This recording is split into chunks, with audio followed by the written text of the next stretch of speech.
Live and direct, ladies and gentlemen, and welcome back to day 3 of Money Forum Live. I'm real excited because, as you all know, we're now at the halfway mark, and up until this point, over 24,000 participants have participated in this program that's done as a public service. We've had the pleasure of having some of the top thought leaders in various different industries discuss what it means to lead your life, lead your business with all things finance, investing, and money. And, of course, we want to thank our friends at NASDAQ TV for participating, Jane King. I know we're going to kick it off with a clip of Jane King here in a couple moments, but before we do that, a couple of my co-hosts, and we'll have some other folks joining us to help guide and facilitate the rest of the way here. David Fagan of Top Talent Agency will be joining us momentarily as well. But Carissa, Adora, how excited are you for day 3 of Money Forum Live? Carissa, please.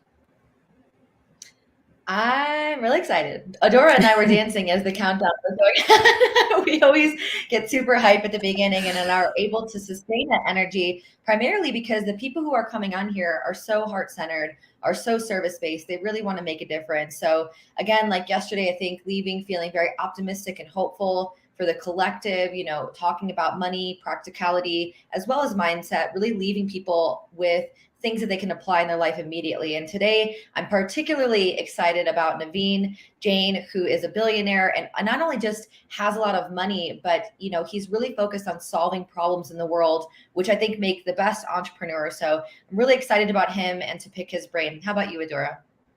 Yeah, and I appreciate the dancing ahead of time. Thank you, Carissa, and those of you in the audience that also dance to move energy. We welcome you. You are our tribe. I'm very excited. Sometimes we do these events and they're very focused on mindset. I love what we're doing here. It's so strategy based and so practical. Like the people tuning in, you have real, tangible, practical opportunities that if you implement, can move the needle in how your business, your finances, your overall financial health show up this year. And I love that so much. And I love what you said, all the people we've chosen, they're impact driven, they're contribution driven. And if you're here and you're watching, we know that's who you are as well. So very, very excited. We've got a full day for you that if you tune in and take notes, you absolutely can have not just a breakthrough moment. Some of you are doing fine, but you need to break through to another level. But you're going to have some ahas and things that actually could impact your whole financial future. That's not an income claim because we do not make income claims here. I'm just speaking to what's possible and what we've seen happen before, but no income claims, no guarantees. You're muted, Mo. I want a mug. Thank you. You will get one sent to you. And I want to ask the producer to go ahead and play this powerful clip of Jane King, one of the folks that has been part of this program, interviewing one of our friends. Please, producer, go ahead and play that clip of Jane King, and we'll be back. Right, for a kid to get into the college that they prefer. So what does Zenith do to help them in that process? Sure. I'm glad you asked that. I think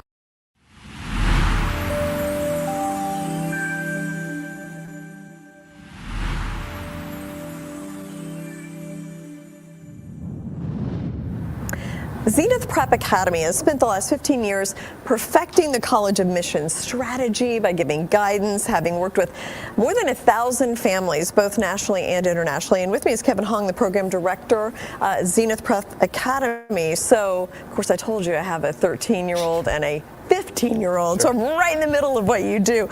But it's never been harder, right, for a kid to get into the college that they prefer. So what does Zenith do to help them in that process? Sure. I'm glad you asked that. I think every single year, more and more students apply to college. And last year, to no one's surprise, there was a record-breaking number of applicants. And so given how competitive things are in today's current college admissions environment, I think the most important thing that we do for these parents and students is really taking them from reactive to proactive so they can take control of the admissions process. It's hard to stand out to these universities if you're just doing the same things as everyone else. And so the focus that we've always had here is really working with each student and understanding their strengths both in and outside the classroom, because ultimately that's what helps them stand out in the admissions process. Now you have worked with, I said, 1,000 families. So, I mean, and then you must have a track record of success, and there's a lot of word of mouth, I assume. What do you attribute your success to? Sure. I think bottom line, we get these parents and students results. And I think a large part of that is not just giving them peace of mind, but also comfort as they go through the process. There's so many unknowns when it comes to college admissions. And so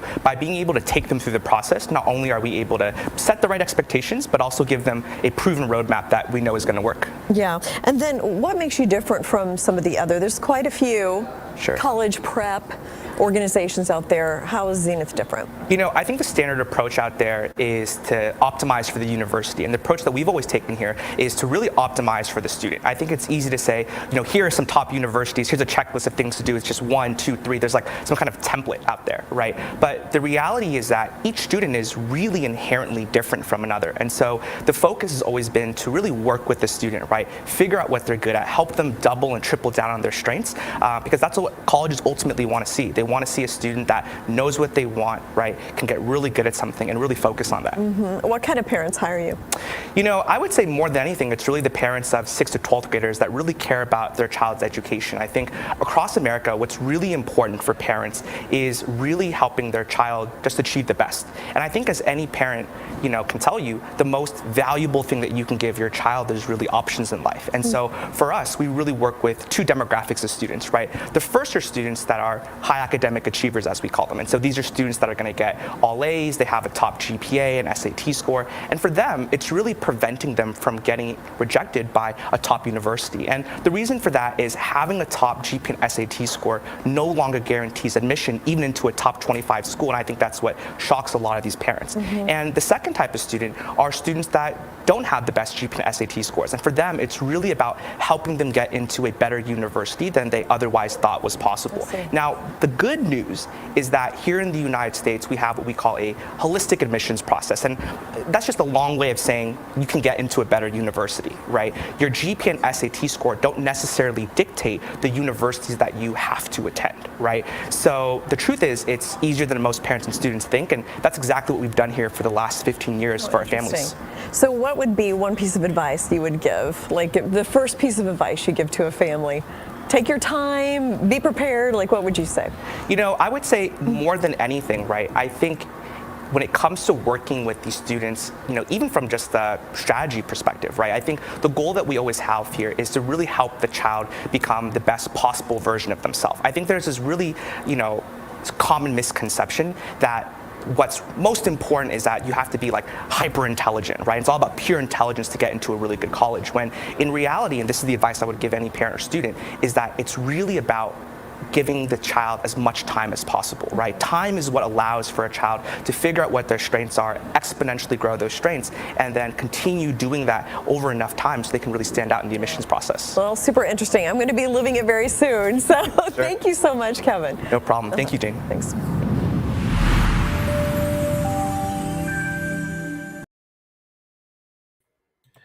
And, those were a powerful few moments, of course, with Zenith Prep Academy and Jane King. And the reason we wanted to play that at the top of the hour is to emphasize the value that we place here on education, on helping guide the future leaders of the world, working with different partners, working and being affiliated with different groups of educators. And one of the reasons why we do these programs as a public service is to give that access to the youth of the world, to the youth all over the United States of America. And of course, we discussed over the course of the first 2 days, the various different demographics that watch these programs, with the high-level entrepreneurs, the business owners, the CEOs, and folks all around the world that are just looking for an opportunity to have access to this information, which is why we at the Los Angeles Tribune, as part of our community outreach division, do these programs completely free of charge with no ticket cost. And with that being said, Adora, let's speak a little bit about the next guest that we're going to bring on. I know there's a lot you can say about him. I'm going to step back for a couple moments and have Carissa and you pick his brain. If you're watching, folks, grab a pen, grab a paper. This is not a conversation you want to miss. Adora, please. Awesome. Yeah, I'm super excited about our next guest. Speaking of education, this guy has worked with some of the top scientists, some of the top he is a top product developer around the world. And so we're going to be diving into not only products to optimize your thinking, but this is a guy who took an idea. And if you know the energy drink Bang, put it in the comments. But he is the supplier of CBD in all the Bang energy drinks. He is also the person who develops and is the manufacturer of the product by Mike Tyson. It's a click spray. And he is behind many different companies and their products. So if you're someone who has an idea for a product and bringing a product to market, you're going to want to hear this interview. But also his product, Brain IQ, we're going to talk about, is a way if you use energy drinks, put the energy drink that you use right now in the comments. We're going to be able to replace that with something that's actually going to optimize your brain health, your eye health, and give you energy. So I am so excited. This is a dear friend and partner, Rick Anson. Let's go ahead and bring him on the stage. And Carissa, I promise to give you time to pick his brain too. Hi, Rick. Hi, Rick. Hello, everyone. Hello. So glad to be here. All right. There's a little bit of a lag. So Rick's in a hotel room. He's at the NBA All-Star preliminary games, hosting parties with several people. Some of the best parties right now going on are with Rick and his products. So welcome, Rick. All right, we're getting a little bit of a lag. So Carissa, as he's kind of catching up in internet, what did you hear so far about what I said about him that you know, the good news is, Adora, we did get one word from Rick. He said hello, and in the words of Jerry Maguire, you had me at hello. So if that's all we got, at least we got one solid thing out of Rick for this program. Oh no, we're gonna take a quick 1 minute break. We'll come back. Rick, go ahead and work with the technical team and reset, and we'll be back in about 1 minute. Jane King here, and together with the Los Angeles Tribune, I'm excited to be part of a special broadcast called Money Forum Live, where we'll be discussing the future of income and investing. We'll have interviews with experts breaking down all the ways people will be getting ahead this year and in the years to come. Everything from money making new tech and innovation to specific markets like real estate, crypto, stocks, venture capital, and more. This is not just a broadcast, but a public service being shared over Facebook Live, so you can join the conversation right now at moneyforumlive.com for free.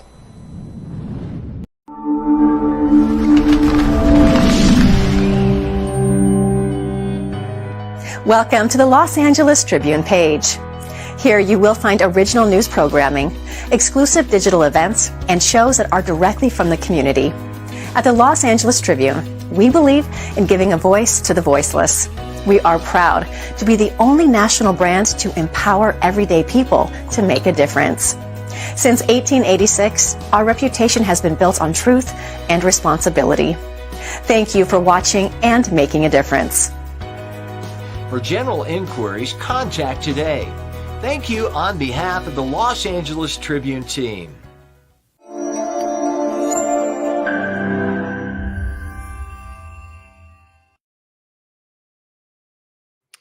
And you know, Chris, I'm excited to see if we have those technical issues resolved. If not, we'll bring Rick back later on in the day. But Adora, Chris, and Carissa, I'm excited to be able to pick his brain, whether it's now or whether it's at a later hour, because of the unique industries and because of the emerging industries that he operates in. A lot of folks always speak about what industry to get into. And in my view, it's always going to be the emerging industry. And he's certainly involved in many of those. And I'm excited to sit back, listen, and learn. So let's bring Rick back on and see if we have the technical issues resolved. It looks like they have resolved it. And I'm going to step back and let you kick it off. Awesome. I want to say one more thing, and then Carissa, I'll tee up one question and give the majority of the questions to you because I get to spend a lot of time with this guy. So Rick has developed his own brand, Brain IQ and Wellness Mobile Labs. So we're going to be at the Best You Expo with this, but imagine this, Carissa, instead of Red Bull, Monster, the other drinks that people drink, they grab a drink and it's all natural and it has nootropics for brain health and eye health, and then agave as the sweetener. And instead of, going real high and then crashing, you're like actually able to focus and receive, right? Oh, there he goes, drinking it. I need to find my can. Okay, so imagine that. And then on the mobile labs, imagine a food truck coming up and on kegs on tap, you could have your nootropic. That's what this guy's brought to the market. I think it's going to change how we're learning and what we're drinking and all these events that we're doing. Carissa, is there anything you want to say about what I just said, and then we'll start. Well, I have so many things to say and so many questions. It's interesting because we live in a very performance-based society. And so a lot of people are looking to coffee and sugary products in order to excel in their industry and be successful and make more money. So for me, I'm a very holistic individual, and I believe that nature often provides us with a lot of things that we need in order to live in our optimal potential. So I'm really looking forward to this conversation with Rick, and primarily just to hear initially about what is this product? Tell us more about this so that we can actually extract some really powerful and important questions and how it all relates to money. Well, thank you. I just introduced myself a little bit. Rick Anson. I live in Sun Valley, Idaho, and been married 24 years and have two wonderful children. Lily, who's 20, goes second year at University of South Carolina. And my son Colton, who's 17, who's a senior in high school. So I want to put that out there because truly everything, we're a product of our environments, right? And I've had the opportunity to be with my children through almost other experiences, and I see them now entering into the real world, right? No more living at home with mom and dad, and really what the world out there today is like for these kids. And so I am a formulator, as Adora mentioned, a scientist. I believe I'm a disruptive innovator. So I've been making products for about 15 years in the consumer market for lots of different companies based on health and wellness. And truly the next 20 years that these big nutraceutical, pharmaceutical companies, bioscience companies are launching are for brain health and for eye health. Those are really the two largest categories, consumer health and wellness categories, really being created by these companies. And so I actually created a product line for my children first. I always try what are their needs? What are they subjected to out in the real world, going to college, or my son about to get out of high school? And there's a lot of, unfortunate right now, a lot of, mental wellness issues in the world right now. For we all know a number of reasons, right? And so I took the approach of creating a product line for everybody, for children, for the everyday person that needs a better option for their health and wellness in terms of brain health and eye health and recovery and energy, and really focused on, again, my two children going into college now. So as Adora mentioned, it was able the last 2 years create a product called Brain IQ, which is smart fuel. So it actually has clinical ingredients for eye health, brain health, recovery, and energy, so that people now don't have to, rely upon the sugary, chemical-filled drinks out there. But it's a whole product line for drinks with nootropic gummies, with capsules and sprays. But it's really to help people out there, and this product or any other product that's out there, that we have to get past the daily crutches that we have, the sugar and the chemicals that we're put into our bodies. We all know this. So this was created for that reason. And really, for me, it's about peak performance. I've been so fortunate to go around with Adora in the last couple of months, really about the last 6 months. And she's introduced me to amazing people. And really, it's about, you study these top CEOs or these top athletes or top successful people like you two on that we're speaking with. It's about daily peak performance. How do you optimize your daily life to get the most out of it, whether it's your relationships, your work, your sports, or whatever your pastimes are. And that's what I believe is important, so critical today, is optimizing yourself and getting peak performance to improve the quality of your life, whatever it is. Adora, you're muted.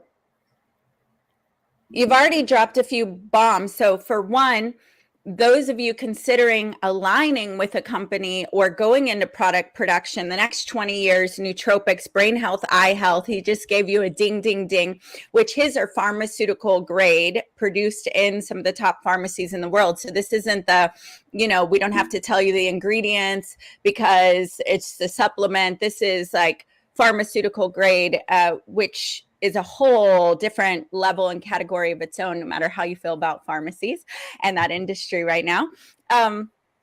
So the other thing that you shared is about peak performance and about, again, all of these entrepreneurs motivated by our children and the health and well-being of, the future. So what is, for people who don't know here, what is a nootropic? So we can understand in the first place, why would we want to drink a nootropic over our favorite, Monster, She Reigns, C4, blah, blah, blah.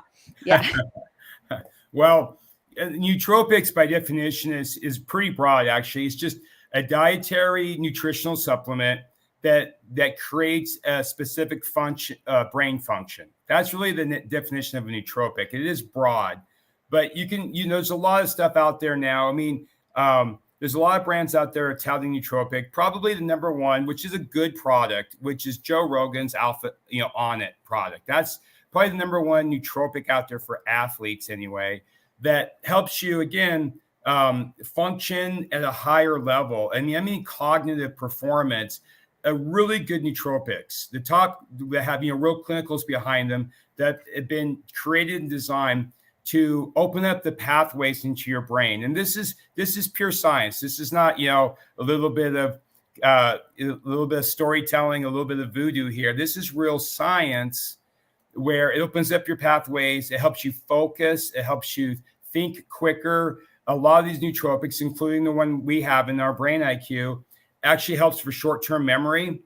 And a lot of them, what we've taken, for example, are ingredients that have been created for Parkinson's, dementia, and Alzheimer's that help open up the pathways to the brain, help the synapses fire quicker. And so you can think quicker, you're sharper, you're more focused. It helps with that short-term memory. And really is just that daily peak performance that you want, again, specifically in business, where you're optimizing yourself and with good natural and in a lot of cases organic ingredients. That's what we created. My last statement, and then I'm passing it to Carissa for a little bit, is Joe Rogan, who I'm a super fan of, has an awesome product, but the best product is your product, okay? It's highly researched. You are behind it. You didn't hire someone to go do it. Your hands are in all the ingredients, and you create for some of the top companies and with some of the top companies in the world, including Estee Lauder, CBD, Bang, like all these different people. So now that we've established that, I love the shout out to Joe Rogan if you're going to go somewhere else, but really yours is the best. And okay. Well, thank you. I just wanted to give everyone an idea of something that's out there and what really is firmly believe the future of daily health and wellness as an add to your daily wellness is nootropics, brain health, eye health, recovery, and natural energy, right? Not chemical energy. And really for the kids coming up, like I said, because they really need these supported types of products. In fact, we all do. Yeah, I think what many of our viewers might be wondering, and I wondered this for a lot of years, is can't we just get these nutrients from our day-to-day food, right? I eat pretty well on a day-to-day basis. I know a lot of our audience who's joining here probably might say the same thing.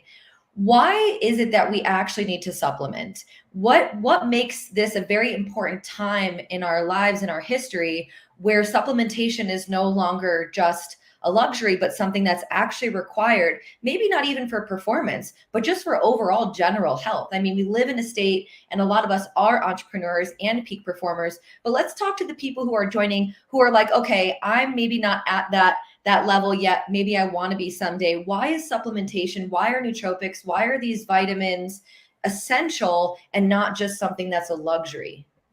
Yeah, no, that's an amazing question, and it's so relevant for everyone. You know, there's a couple answers here.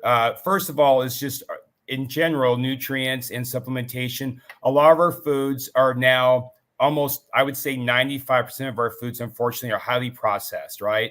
And they're pasteurized, where you lose a lot during the process of putting chemicals and making foods, you know, shelf stable for 2 years or 3 years. The longer you can make something stable, you know, on the shelf, it's better for that manufacturer. So we're not getting in the soils anymore a lot of the nutrients that we need, and a lot of supplementation just from farming practices and big consumer product companies and how they package.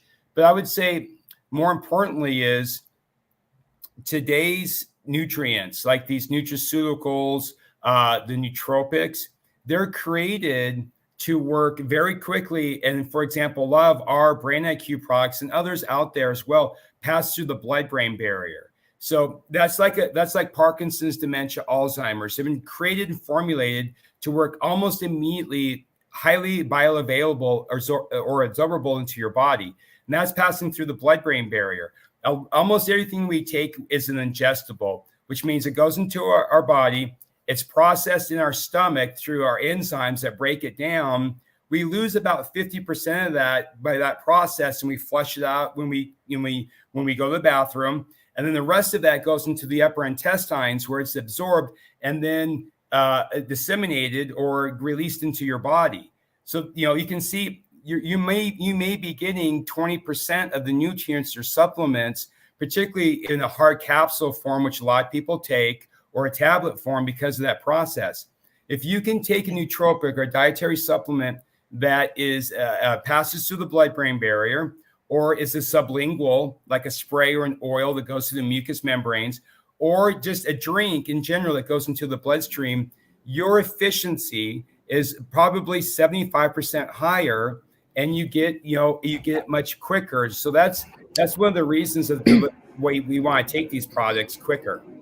Awesome. So I want to recap for those of you that heard big scientific words and kind of like we're trying to hold on there. This is what happens when we bring a genius on, that basically things are able to pass through the barrier of the brain and through the mouth, and not all products are created equal. And when that happens, you have 75% or higher more effective results, the results that are promised, which is huge. Did I recap that okay? Yeah. Okay, one more question. He's like, you got yours. I know it wasn't 75%. It was something I was trying to under, so it's higher. You gave another number. Here's the other thing for entrepreneurs, okay, because you and I, since St. Lucia, have really been spending a lot more time together, but I've known you several years. And we have in Body Legacy a private labeled product that was from you, and we've had it for a few years.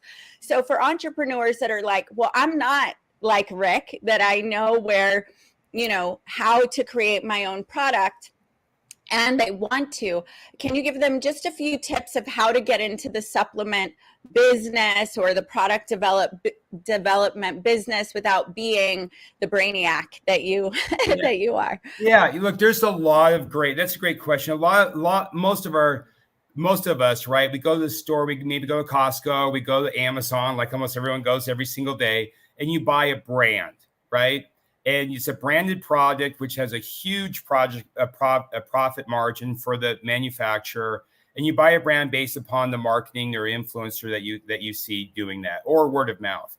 I if you want to really first start with your own personal health and then your family's health and your friends, or if you want to get into a supplement or a business for health and wellness in general, it may be CBD without any THC. It may be a dietary supplement line for weight loss or vision support or nootropic. I highly encourage you. There's some great companies out there that are bulk wholesale companies that sell all those ingredients that you need. You can literally look at a product line, look at the ingredients, and you can buy those ingredients from a bulk wholesaler and start making your own products or making stuff for your own family for probably an 80% savings from buying a branded product that's going to be healthier for you, save a lot of money, allow you to create these different, health and wellness benefits for you and your immediate family. And that's how you get started. And you can really taste it. You can feel the effects for yourself. And you start sharing it with friends and family or coworkers. And that's a great way to get started, save a lot of money, educate yourself first and foremost, and then work with a great partner that can supply you with really great products at a much cheaper price than the branded product. It's awesome. I know we're focused on your own product line now, but I thought that insight for those people who have a dream. We have a lot of fitness influencers, health educators that would love kind of a stream. So another way is to affiliate. Like you can affiliate with Brain IQ. You can become an affiliate and use that. You could affiliate with other companies that shall not be named here because I'm extremely biased. And if you're a Harry Potter fan, you got that reference, the name that shall not be named.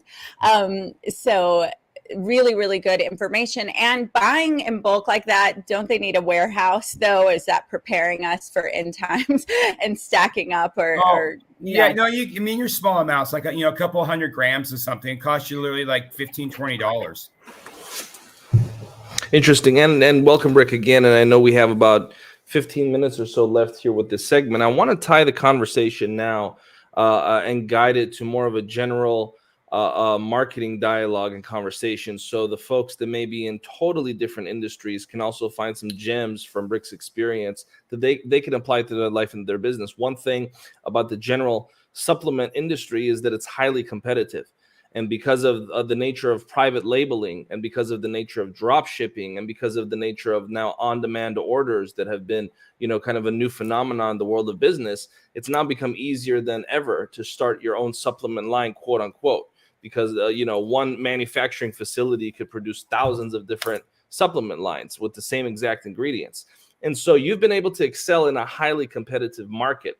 What are some of the tools that you use to excel in a highly competitive market? Because there's a lot of individuals watching that are also in different industries, but just as competitive. So what are some of the things that you have applied in your business that you attribute to your success? Rick, please. Yeah, no, that's a great question. I found my success first as being as 100%, honest with integrity and find people that, that you want to do business with, you want to do life with, right? That's first and foremost. You make a lot of mistakes going out and talking to companies. Find someone that you're in alignment with. Be as honest and forthright as possibly can. And things happen. If you make mistakes, etc., you just explain it and you form great partnerships. I've been able to create product lines and then go to a lot of my early success has been with network marketing companies, right? They have great audiences. It's an educational platform where you can come on and explain you don't have to have, it's very hard to get the store shelf, as you mentioned, right? The Nestle, Pepsi, Coke owns all the real estate and all the convenience stores and all the mass groceries. GNC is hard to get into, vitamin shops, etc. So I've partnered with network marketing companies that come on board, offer, best in class products, and then the ability to educate their distributor base, affiliate base, or just their general customers with why this works so well and why it's needed. And that's allowed me to create multiple partners around the world and trusted partners, and then go out there and branch out with them or with others to create consumer brands through, social media and e-commerce. But it starts with that ability to find your niche, find a group of people like-minded And my success has been in network marketing across the world. And then what about your collaboration? Because we've had a lot of conversations about celebrity partnerships, celebrity endorsements. People, the Los Angeles Tribune gives a platform for a lot of great products and people through the newspaper, and Top Talent Agency does that. And we're always talking about when you create a powerful connection, you're one connection away from this breakthrough. That's what I've been doing with you, making all these connections, and we're scaling. But let's talk about your Mike Tyson connection. How did that happen? How did you get through and create that? And I'm not saying tell everybody how to get to Mike Tyson, but people have certain influencers they want to reach. So what do you think was behind that success? Well, and that's a great point, Laura. My early successes was with network marketing companies, but my recent successes, and I think much more powerful and much more meaningful and deeper, have been with you through that networking, right? Through influencers and just through motivational speaking and peak performers, right? I use that term, peak performance. Peak performers, whether they're athletes or they're college students or they're motivational speakers, developmental speakers. That's a whole new world, and everybody wants the same thing. And you get in, it's just networking and explaining it to a motivational speaker, for example, such as yourself, a life coach, and then it opens up doors. And that's how I got into, with a good product and with integrity, and sat down. I got in front of a Mike Tyson group and started supplying products for Mike Tyson's team. Several other companies very similar to him as well. But in this day and age, this what we're doing here is paramount, that you partner with people like you, people in this audience that have the ability to network and share quickly.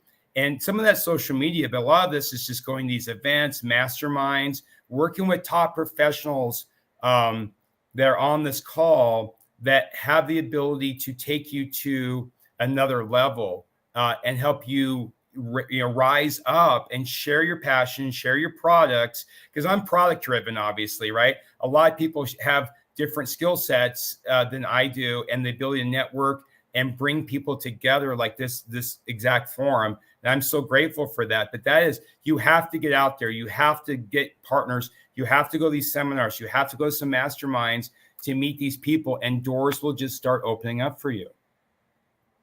Really awesome. Carissa, do you have a question? Yeah, I've really been enjoying where this conversation is going, because I feel like it's touching on a lot of things. And I want to stay on the same thread that Mo was alluding to, which is you're in a competitive market. And you've mentioned that integrity and partnering with the right people is really helpful. What else do you think helps people who are in the product industry separate themselves from their competitors? What have you found outside of what you maybe have already mentioned, generally speaking, that has created the biggest separation and offers you the greatest level of success? It's product promise, right? There's a lot of companies. I'll give you one example. There's two companies. We all know there's a lot of different hemp CBD product lines out there for inflammation and pain and stress and anxiety. But there's two companies in the United States that make 90% of all the CBD brands that you see everywhere in stores, online, gas stations, right? Those are Me Too products. You go to them, they sell the same product to everybody. They white label it for you. I mean, honestly, the chances of you taking their product when they sell it to 1,000 other people and companies and making a difference is just not going to happen, right? It's less than 1%. Develop your products, find your real passion, make products that work. The biggest thing when Adora and I travel, she introduces me to these amazing people. We mastermind, we go to events like this where I'll be at the forum. Is my pride is I can give someone a product and sit back, and then within 5 minutes, they feel the difference. it works. Whether I say it's for energy or for pain relief or for vision support, they feel it. And that's really, that's powerful. And so the advice would be to not go to another Me Too company and think they're going to make you a great product. You have to have a passion. You have to have a purpose and an alignment with your health and wellness goals create some products, and then go to your sphere of influence or go out there and share with people, because your passion, your products will resonate, and that will make you stand out above everybody else who's just another Me Too kind of copycat.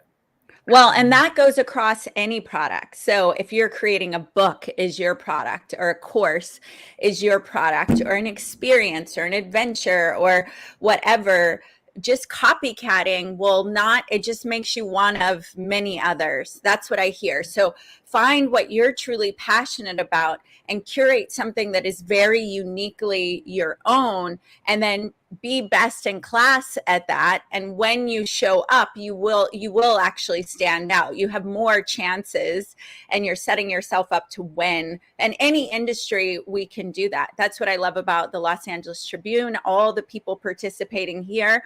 We are not Me Too products. We have curated a unique team of leaders at Top Talent Agency, Mo Rock and the Los Angeles Tribune, here at Ace Productions, and our whole team, Carissa and Ava, and every expert we bring on. And that creates this unique standout from the rest of the media that you could be watching, which is our goal as a community. So that's powerful. Thank you so much, Rick. And now that I've recapped, Carissa, do you have another question? I do. Yeah. I kind of want to go in a little bit different of direction, because this is the Money Forum Live event, and this is about the future of income and investing. How do people get invested in companies like yours? And how do people get invested in the health and wellness industry? Where do we see it going? And where do we start with that sort of process? Yeah, there's a lot of, in fact, I'm in Salt Lake City right now for the NBA All-Star, and in about 4 hours, there's a 300-person investor forum of like $5 billion from SpaceX to NASA to, and I'm going to be presenting the Brain IQ products to 300 investors and very high level peak performers. Right. So that, it's getting out. It's getting out. Like I mentioned, Adora and I are traveling every single week. It's masterminding. It's going to events. It's sharing your story, and sharing your passion, your story. Find your story that's real and authentic. That will stand out, and then your passion, and then your product lines. But there's a lot of angel investors out there. But I found going to these peak performers, these CEOs of companies, these motivational speakers have massive groups, massive networks, and they want to help. They want to be part of the future of health and wellness, which I firmly believe is mental health, eye vision support, good natural energy and recovery, right? We all want those 4 things every single day, besides pain relief and inflammation relief. So it's really just getting out there, creating your real story, just finding your real story and explaining it with truth and with enthusiasm and with passion. And going to these events, whether it's investor seminars, whether they're masterminds, the LA Tribune. I can't wait to be there. I mean, I cannot wait to get there in about 10 days. That's where you're going to find me. Expo. Yeah, the best UX, but you're going to be in the Los Angeles Tribune newsroom, and it is through the gateway of this partnership that we even have access to Bernardo Absolutely. and the Best You, and also Top Talent Agency. So yes, we are very excited about that. Sorry, I jumped in on you there. Thank you. Yeah. Okay. So as we're coming to the top of this time together, first of all, I want to say I've met your family, and they are phenomenal, like no other. This family rolls together in an incredible, your wife, your children. I love them so much. I'm so grateful that they, as a team, you're all in this together, and they're launched in the world. So really incredible to see someone who managed to have such a great family life and create so much business success. You really are living a dynamic example of what's possible for everyone who has that kind of vision for themselves. So as we wrap up, any final words that you want to give our audience coming from all over the world and all different places? I just encourage you to go out there and really do the research, and really, it is today's social media bombardment that we have, good and bad, So do the research and find your true health and wellness goals. And I firmly believe, nootropics, and I firmly believe, Brain IQ products at Brain IQ store are some products that will make you feel better and perform at a higher level. And it is the future of our children as well. Is that the new wealth is your health, right? I hear this every single day from people. Your new wealth is your health because of the COVID, because of what we've all gone through, subjected to in the news. So wherever that is, if that's your mental health, your spiritual health, your health and your balance with your family and your work, find that new wealth in the world. And I think you're ahead of 90% of everyone else, and it will come true, and it'll come, through to everyone you meet. You're muted, Adora. Go ahead. Oh, thank you so much for your time and for your stand for humanity and your drive and your focus. You're one of the most focused, obsessive people. So in a good way, just like Michael Jordan, obsessed with basketball. So, there are some people, our obsession is connection, people, media, collaboration, but you are very focused. So those of you that are in the audience and you are the focused type of person, find something that you can just be really, really, really good at, and you're going to have success in your industry, just like Rick is having success in his. So thank you, and enjoy all of those. Lots of investor dollars coming to you. Yes. Thank you. Yeah. Awesome. Thank you so much. So Carissa, how was that for you? I loved it. Health and wellness is something that's really near and dear to my heart, especially with my background being in psychology and navigating my own health issues. And as a peak performer, it is really challenging to sustain the energy required for you to fulfill your purpose, your mission, and be of service. So I really love that he talked about the science. I love that he talked about the product development as well as getting investors. I think we covered a lot of ground with him, and I thought that he was an exceptional human.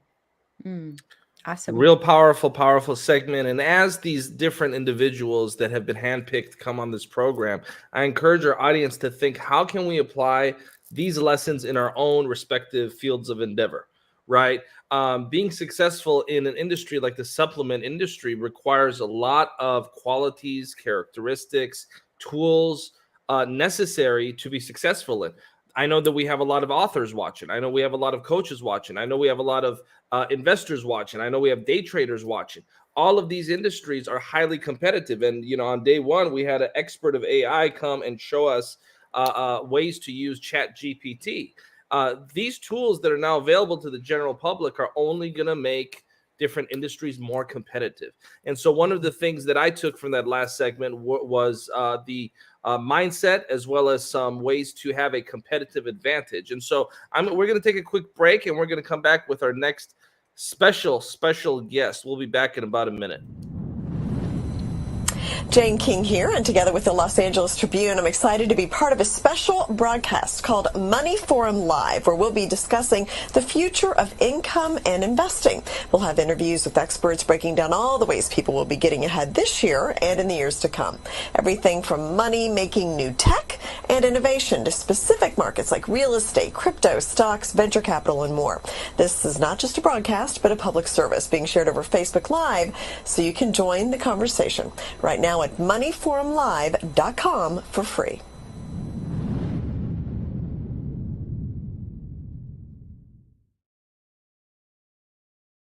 And welcome back. And this next segment is one that I'm very excited about. I know that a lot of folks watching have been waiting for us to be able to showcase this moment with this gentleman. Of course, we're talking about billionaire philanthropist Naveen Jain, who is such a remarkable person. I mean, I got to tell you, when you have a chance to pick his mind, it is almost like traveling into a different dimension with regard to just how exciting it is to be able to pick someone that is so forward thinking. And there's a couple people in the virtual auditorium saying, "Where's David Fagan? We want more of David, less of Mo." You ask, we'll give it to you. So David is also going to be joining us for this segment in a few moments here. But I'm real excited. I'm pumped up because I know this is going to be a very special hour. Before we get into it, Carissa, Adora, how excited are you for Naveen Jain? Yeah, Naveen Jain is a very interesting and exceptional human. To be a billionaire and to be a philanthropist and to have the impact, the heart that he has, I think is really profound. I have a list of questions I'm really looking forward to asking him about money, about the future of health and wealth, because he has a specific company that's really taking the health and wellness place by storm. So I'm really looking forward to having this conversation. This has been one interview that's been on the top of my list. Yeah, I'm very excited. Like Carissa said, I mean, there are all kinds of people you hear, billionaires must be philanthropists, but there are certain that choose it, and it's a way of life, and it gives their life more meaning. And those are my favorite people on Stick the around, planet. ladies and gentlemen, and we're going to be back in a couple moments with Mr. Naveen Jain. You do not want to miss this segment.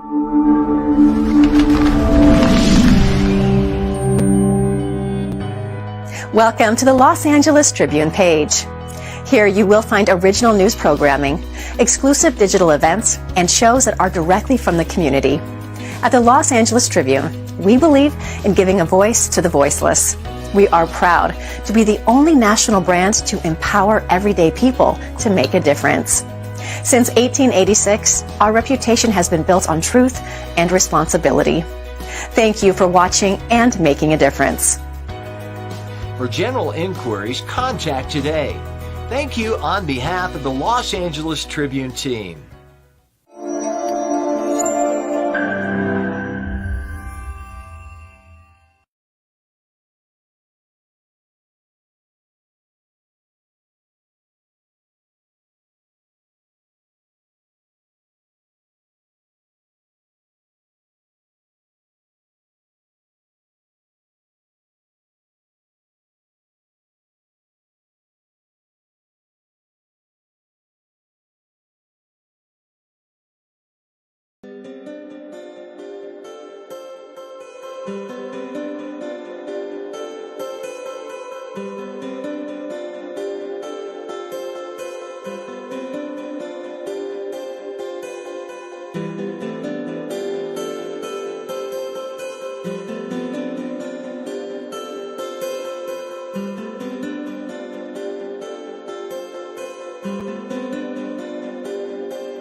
Jane King here, and together with the Los Angeles Tribune, I'm excited to be part of a special broadcast called Money Forum Live, where we'll be discussing the future of income and investing. We'll have interviews with experts breaking down all the ways people will be getting ahead this year and in the years to come.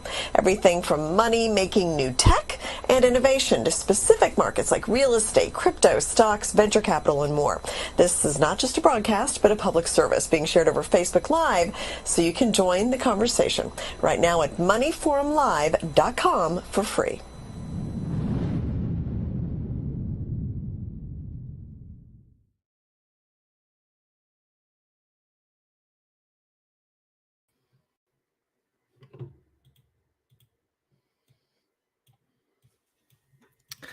Awesome. And while we get some technical things going with Naveen, who is going to be joining us momentarily, Adora, let's talk about the power of giving back as he joins us in a couple minutes here, because that's something that we're very big on. That's something a lot of the thought leaders that are participating in this are very big on. And although this is Money Forum Live, we always want to emphasize the power of giving back. That's part of the reason we're so excited to be able to speak with Naveen Jain. In your personal life, I know you've had so many incredible mentors. Dennis Waitley is a mentor of yours. You were recently awarded by the Napoleon Hill Foundation. And in your book, this idea of giving back for me was a reoccurring theme. So as we get Naveen situated, who'll be joining us within the next 5 minutes or so, what is it about the power of giving back, in your view, that is so vital and so important for business owners today? Please, Adora. Thank you, Mo. Yes, we are aligned because of that. This year, the theme for me is generosity and prosperity. I find we heard Bill Walsh earlier talk about that he goes to philanthropic events because he finds leaders there. So those of you wondering, what does this have to do with money? That's why I'm pulling that in, is that he finds leaders and clients that he's aligned with that are really great because they're all about giving back. But for me, whenever I'm focused on being generous, I tap into this feeling of abundance, and I tap into meaning, which gives me more drive and more grit for actually accomplishing the things that I say I want to accomplish in my business, in my life, because I'm not just focused on myself. I'm focused on this higher vision of what can I give to humanity, to the community. I work with Project Uprise as well, and we're focused on ending child trafficking, right? And so sometimes when I feel stuck, I'm thinking, well, they're definitely going to feel stuck. So I need to get unstuck in this moment. If I ever expect someone who's been through something way worse than I've walked through to find their joy again and their ability to not just survive, but thrive. No, I absolutely love that. And, as we get Naveen situated here in the next couple minutes, you and I, we spend a lot of time on the air with so many incredible minds. And one of the highlights of our community outreach division was our winning tour with Dennis Waitley. Yeah. And I know that you have learned so much as one of his proteges. What are a couple of the lessons that you've learned from Dennis that you can share? Because I know that Naveen Jain, a lot of the things he speaks on are very similar as far as the psychology of abundance and success. And I think that'll be a real appropriate segue before we get to Naveen. So what are a couple of things you can say, Adora, for a couple minutes about your personal lessons you learned from Dennis Waitley? Yeah, so if you don't know who Dennis Waitley is, he was on the board of sports psychology for the U.S. Olympics. He was the mentor to so many, Les Brown, Jim. He traveled with Jim Rohn, Bob Proctor. We recorded the final interview with Bob Proctor and Dennis Waitley. And one of the things that Dennis shared, he's traveled with presidents, been advisor to so many of the people we know and respect, is one of his mentors, Jonas Salk, and also Viktor Frankl. The Viktor Frankl talked about that when you, in those horrible situations, if you have one piece of bread left and you eat that bread alone, it does one thing. If you have one piece of bread left and you share that bread, that the science shows those people live longer, they have more, they go further in life because they're in generosity and they're taking responsibility, not just for themselves, but for other people. That story of Viktor Frankl is so awe-inspiring, so powerful. And I highly encourage folks to go back and watch those conversations because they truly were remarkable conversations. Speaking of remarkable conversations, we're now ready to play a conversation that we did record earlier because it's so challenging to get these folks that are traveling all around the world at a certain time, at a certain place. So this was recorded just very recently, but we want to air it now for the first time. We're debuting this hour. Again, there were some folks that were asking about David Fagan in the audience. They don't like it when I'm on the air without him. And so we want to go ahead and now play this video of our conversation with Naveen Jain. And we are now ready to rock that. Live and direct. And welcome back to this next segment that I personally am so excited about. As promised, we told all of our viewers from all around the world that we're going to have an opportunity as a public service to pick the mind of some of the most brilliant entrepreneurs of our era. And our next guest is absolutely no exception to that rule. Mr. Naveen Jain, who needs no introduction. You've seen him on the cover of Forbes. You've seen him on the cover of Success and so many different international outlets. And I'm just excited, David and Carissa, to be able to pick his mind, to pick his brain, to really know what is it that these thought leaders, what makes them tick, and to get some advice for the entrepreneurs, for the leaders all over the world. So before we bring on Mr. Naveen for the broadcast, how excited are you, Carissa? I have been anxiously awaiting this interview. I have been researching Naveen and his work in the world. I'm just so blown away. And I'm really excited for our audience to really learn about his heart and how he's gotten to where he's at and give some strategies on, how they can be supported in the income and the next generation of wealth creation. How about you, David? Yeah, it's good. Speaking of doing a little research online, If you search Naveen YouTube, there's some great videos there. Some of his beliefs, you kind of see a little bit of his personality. He's always hanging with all the big shots and the influencers and the players.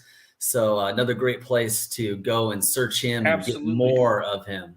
And you know, David, being the CEO of Top Talent and being the former CEO of Guerrilla Marketing, where your companies, publish tens of millions of books, you've worked with a lot of thought leaders. And so I'm excited to kind of see you delve in. And we're going to be joined by Dr. Andrea here in a few minutes. But before we do that, let's welcome Naveen Jain to the Los Angeles Tribune special broadcast. Welcome, Mr. Naveen Jain. And at first, I want to say thank you for spending some time here with us, and let's just get the ball rolling. You have had such an illustrious and eclectic career where you've changed so many different industries. And I'd like to get started with the first question, and that's, what is a attribute, a quality, a characteristic that you believe has been one of the most important characteristics for your success? Please, Naveen Jain.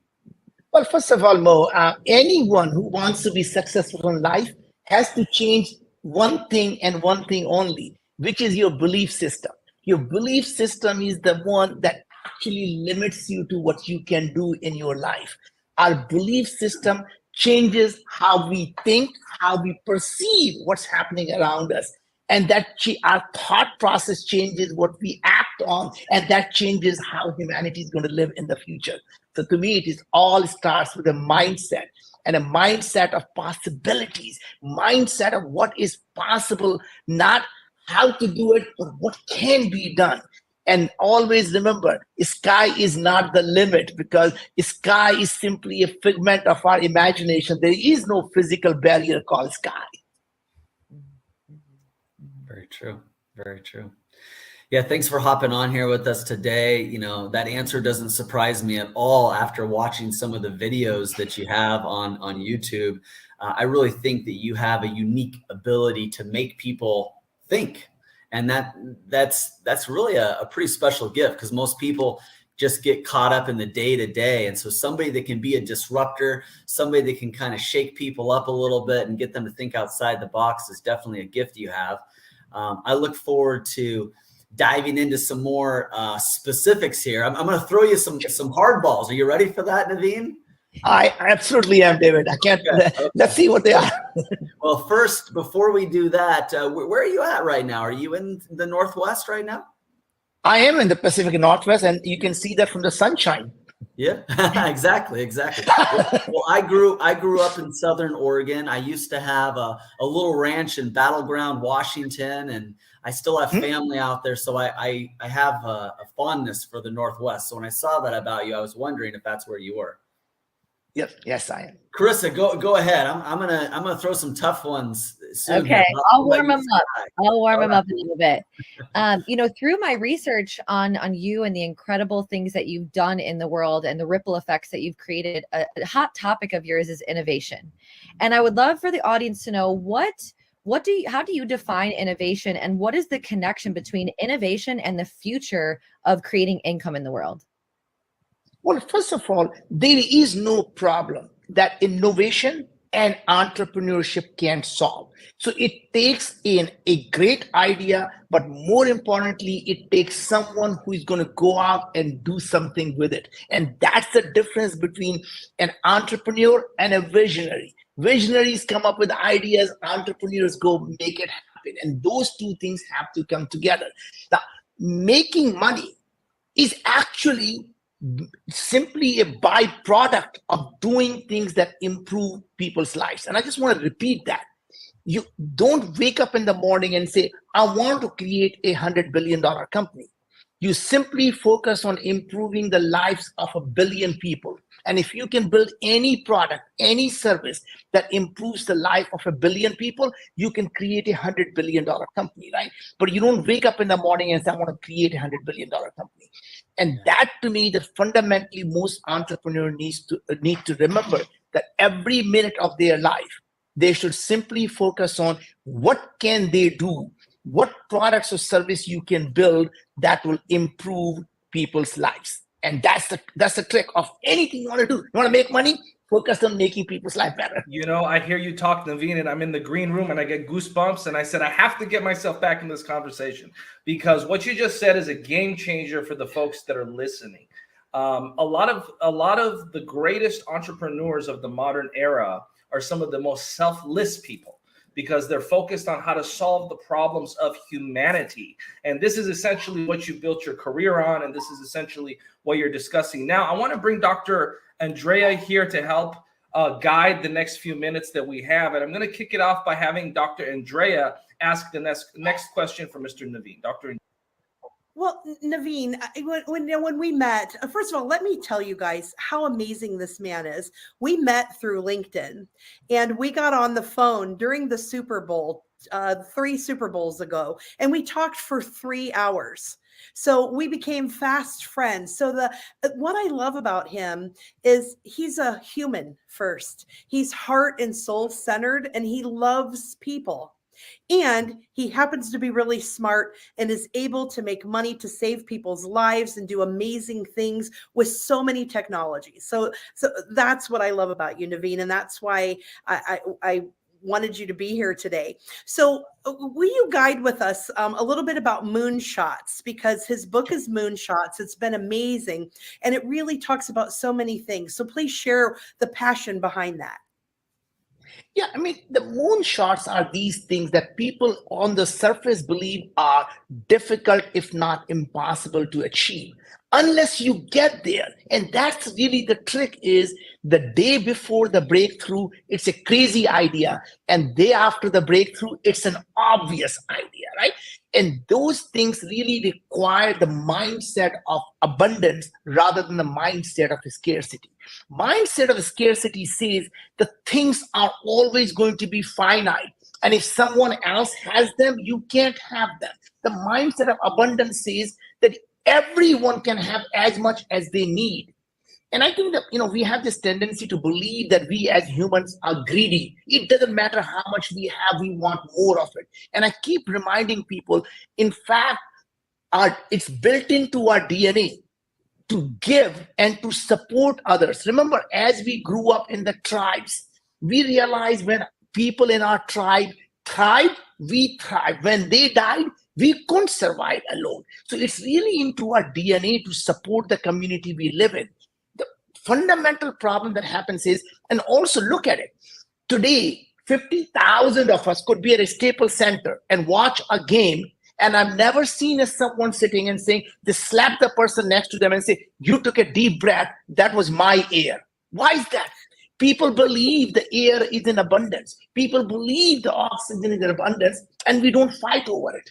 Now, imagine if the energy was the next air. Imagine if the food was the next air. Imagine if the fresh water was the next air. And that could become in abundance. And that's what we fight over. We have fights over energy. We fight over food. We fight over land. We fight over water. What if all these things are in abundance? And they can. And that's a matter of fact is, and I can tell you more about that as we go along, that every single one of those things in our lifetime will become so abundant, they will become democratized and demonetized, just like air. That's good. So one of the things too that he had shared when we were talking is this whole idea of flow and how, that exchange of energy actually increases it to be higher. So I'd love you to just go ahead and take that a little bit farther. And I think David wanted to say something too. So maybe start on that and then we'll cut to David. Well, interestingly, is the flow comes when you're doing things that you love doing, right? So to me, the idea of it's a work, in the concept of work creates something. Oh, I have to do something that I don't like, because if I liked it, it will become a play. So the idea of a work and play is the work you hate and the play you enjoy. And to me, if you can somehow change that anything you do, you learn to make the best of it. You enjoy. Even if you are a janitor, you want to be the world's best janitor ever happened. When someone looks at that floor and say, boy, I can see my face in that floor. And that's what makes you shine, right? Everything you do, you give your heart to it, right? And that to me is really the idea of just being the best at what you do. You enjoy every minute of it. You can't change the world around you, but you can absolutely change how you react to it by changing your own belief system, right? I think to me, I really love this idea that in life, we're going to have ups and downs. And that to me is, I'm going to describe to me how I live my life. If you want to be living a life, what does it really mean to be living? Living means you have a heartbeat. What does a heartbeat look like? It goes up and down and up and down. When it is smooth, you're dead. So any one of us who is looking for a smooth life is looking to live a life of a dead person. If you want to really be alive, you should celebrate these ups and downs, because when you are down, all you have to do is hunker down and know the next beat is going to be up. And when you're on top of that beat, never get too arrogant, because always remember the winter is coming and winter shall come. Yep, that is true. Okay, so let me ask you something a little bit tougher here. And we've got a lot of successful people listening, but we also have a lot of middle class America, a lot of readers, viewers, that they're tuning into this because they're really looking for specifics. Okay. Yes. And I'll let you take the question in any direction you want to pivot with it, but we're curious, when we meet somebody like you, what are you most excited about? What do you want to invest in? If I was your brother and I came to you and I said, I got a little time, I got a little bit of money. What are you excited about? Outsourcing, real estate, crypto, technology? Like, where does somebody like me go to find opportunity? What would your advice be for somebody? It's specific. I mean, honestly, this is the easiest question you could have asked me, right? This is. I thought it's going to be. I thought it's going to be a curveball. I thought you're going to throw me a curveball here. Okay. So really, anytime you start, before you start any project, before you start any idea, ask yourself 3 questions: why this? Why now? Why me? Why this is really simple. Ask yourself, God forbid I am actually successful in solving the problem that I'm set out to solve.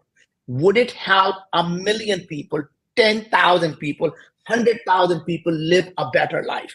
Because if you can do that, whatever that is, that makes people makes their life better, you can create an amazingly great company, right? Mm-hmm. The second part is why now? And why now is, you don't have to have a crystal ball. Should I do this or should I do that? It's actually very formulaic. You ask yourself, what had changed in the last 1 to 2 years? What do you expect to happen in the next 3 to 5 years? And is the time now that you can start a company today and you'll be able to scale it in 3 to 5 years? But more importantly, this problem could not have been solved 5 years ago.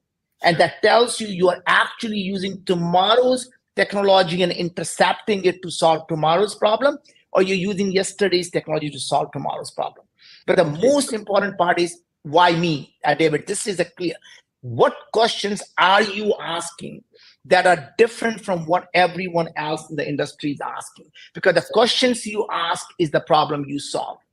Yeah, so that's great information, great advice, but I think my audience members are going to be like, okay, I don't feel like you gave us anything really specific. Like, we want to know, where do you want to go with technology? Where do you want to go? Like, what really excites you? There's AI, there's ChatGPT, there's cryptocurrency. Do you believe in that kind of thing? Like, give me something more specific.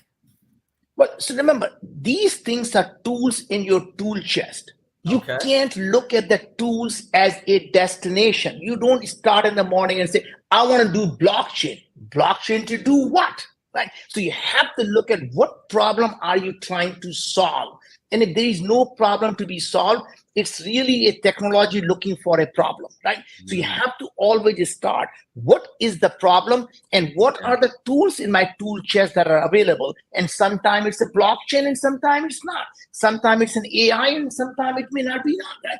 But to me, if you're asking me what industries are going to be disrupted in the next 5 to 10 years, my answer is there is not a single industry that will not be disrupted in the next 5 to 10 years. half of the Fortune 500 companies will not be around in the next 10 to 15 years, whether it is a healthcare industry. All the sensors are going, and sensors and AI is going to fundamentally change how we look at our health, because we'll be able to digitize our human body. And once you digitize the human body, you'll be able to actually use the digital tools and AI to be able to understand what is causing you to be sick. How can you prevent it? How can you early diagnose it? And those are the things that will happen.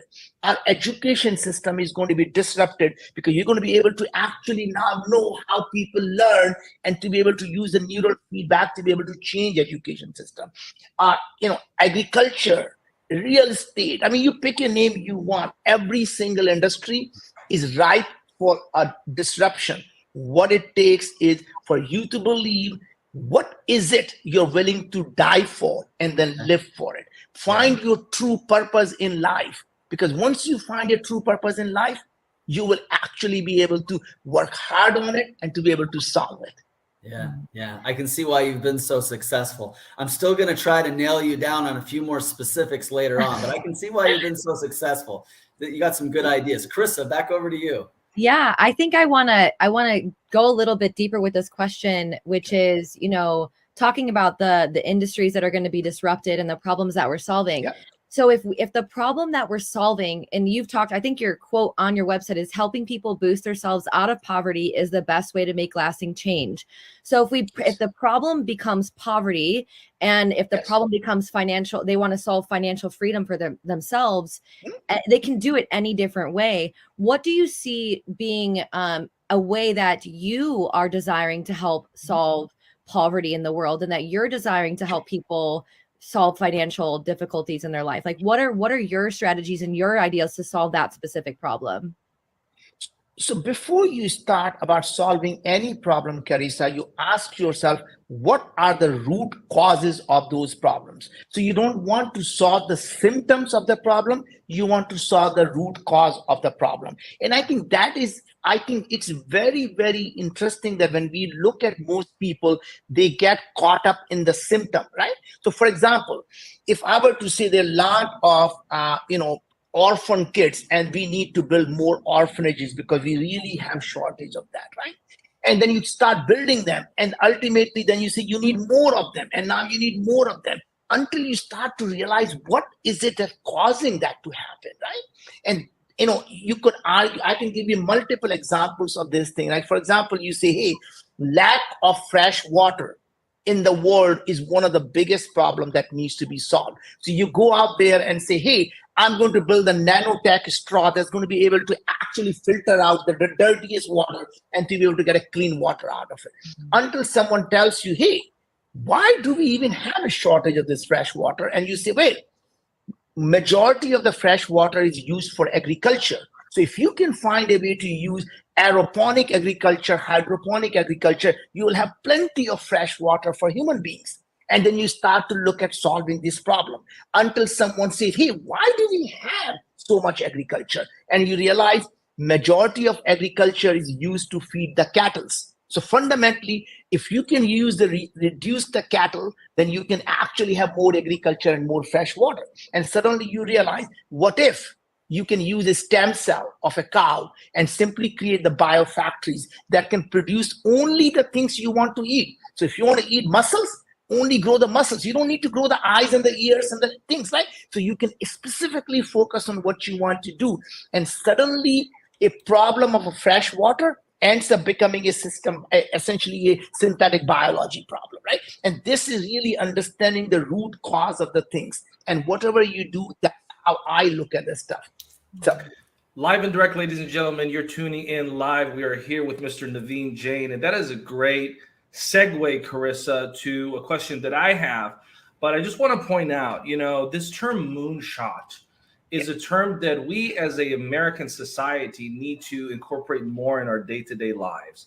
I'm so excited and honored to spend time with somebody that understands the value of the moonshot. Remember, it was John F. Kennedy that inspired this great nation to dream about being on the moon. Where are those great leaders in our society today? I'm so grateful that the Naveen Jains have risen up to continue the work of making people think about what do we need to do for that moonshot. Now, I want to talk a little bit for the next few minutes, Naveen, about the foundation, the Anu and Naveen Jain Foundation. And hopefully next time we'll have an opportunity to invite your lovely partner to also discuss this. We know that she's the CEO and is helping run it. So I want to take a few minutes to talk about the work you're doing for women's rights, for humanitarian causes, and all of the great things that you guys are doing with your foundation. And why is it that humanitarian endeavors are so important to you? And why should the entrepreneurs and leaders watching this make that a top priority the way that you have for your career, please? Well, first of all, it is good for your business. So anything you do while you're helping the humanity live better, you're creating a great company, right? So when I'm running Wyoming, not only I'm helping millions of people live healthier, it's creating a great company at the same time. In our family, we have a idea of how do we take care of the 50% of our population, which is women, and how do you make them part of the society so that you're not underutilizing one of the best resources that we have on planet Earth, right? So our daughter runs a women's health company. She's a Stanford grad, Stanford Mayfield fellow, and she runs a women's health company called Evvy, EVVY, right? My wife and I funded the Women's Safety Prize because we thought, why is it when she was going to college, we were worried about her safety? When our oldest son went to college, we said, go have fun. I mean, this whole concept of that women are unsafe, why does it have to be that way, right? Why can't we even teach our boys to be gentlemen so the women so that other people don't have to suffer because they are not gentlemen, right? So to me, it was all about creating that equality. And, so our daughter took on the challenge. Our first company was, how do we use AI to remove the gender bias in hiring? And second company, she thought, how do we use gender bias and how do we use AI to actually do the women's health? Carissa, you may not know, until 1993, women weren't even allowed to be in the clinical research. That means every single drug that you are taking today, they were never tested on women. And there is no wonder most of these drugs actually have adverse effect on women and not on men, right? Because they were never tested on women. So she's changing that.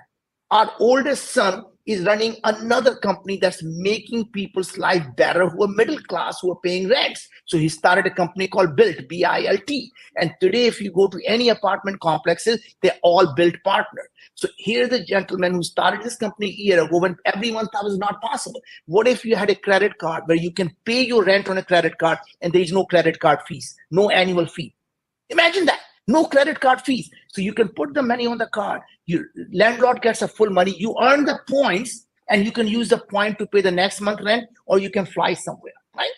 Our youngest one went to solve on the problem. He's a Stanford grad. He also became a Schwarzman scholar, right? So our oldest went to Wharton. Every one of them had a great education, and they all are. He's now working on solving the problem for the home ownership, right? Our thinking is, every one of us should focus on solving the problem that we see around us. So it's not just about leaving the better world for our children, it's also about leaving the better children for the world. I love that, Naveen. And one of the things that we've done consistently here at the LA Tribune is promote humanitarian entrepreneurship. We have promoted investing in poverty-stricken parts of the world. For 2 years, I served as the community outreach chair with TIE, an organization that I'm sure you're very familiar with. And so we've done a lot of great work for 2 years. When I served with them, we did a lot of great work for women's causes and investing in different countries, including India. And so I'm going to take a quick break. And we're going to take a quick 1 minute break. We're going to come back to the second half of the time that we have with Naveen Jain, where we're going to really laser in and focus and make a special announcement, because what you just heard was an entrepreneur that really has lived the moonshot, really has lived the American dream, the mindset that John F. Kennedy instilled in our society decades ago, that we need to start bringing back, that we need those seeds that need to be planted again, that we're doing right here live on the Money Forum Live program. And so we're going to take a quick 1-minute break, and we're going to come back live with Naveen Jain.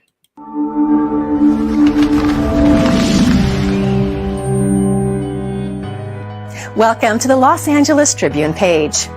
Here you will find original news programming, exclusive digital events, and shows that are directly from the community. At the Los Angeles Tribune, we believe in giving a voice to the voiceless.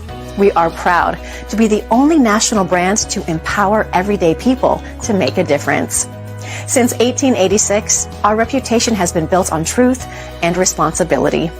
Thank you for watching and making a difference. For general inquiries, contact today. Thank you on behalf of the Los Angeles Tribune team.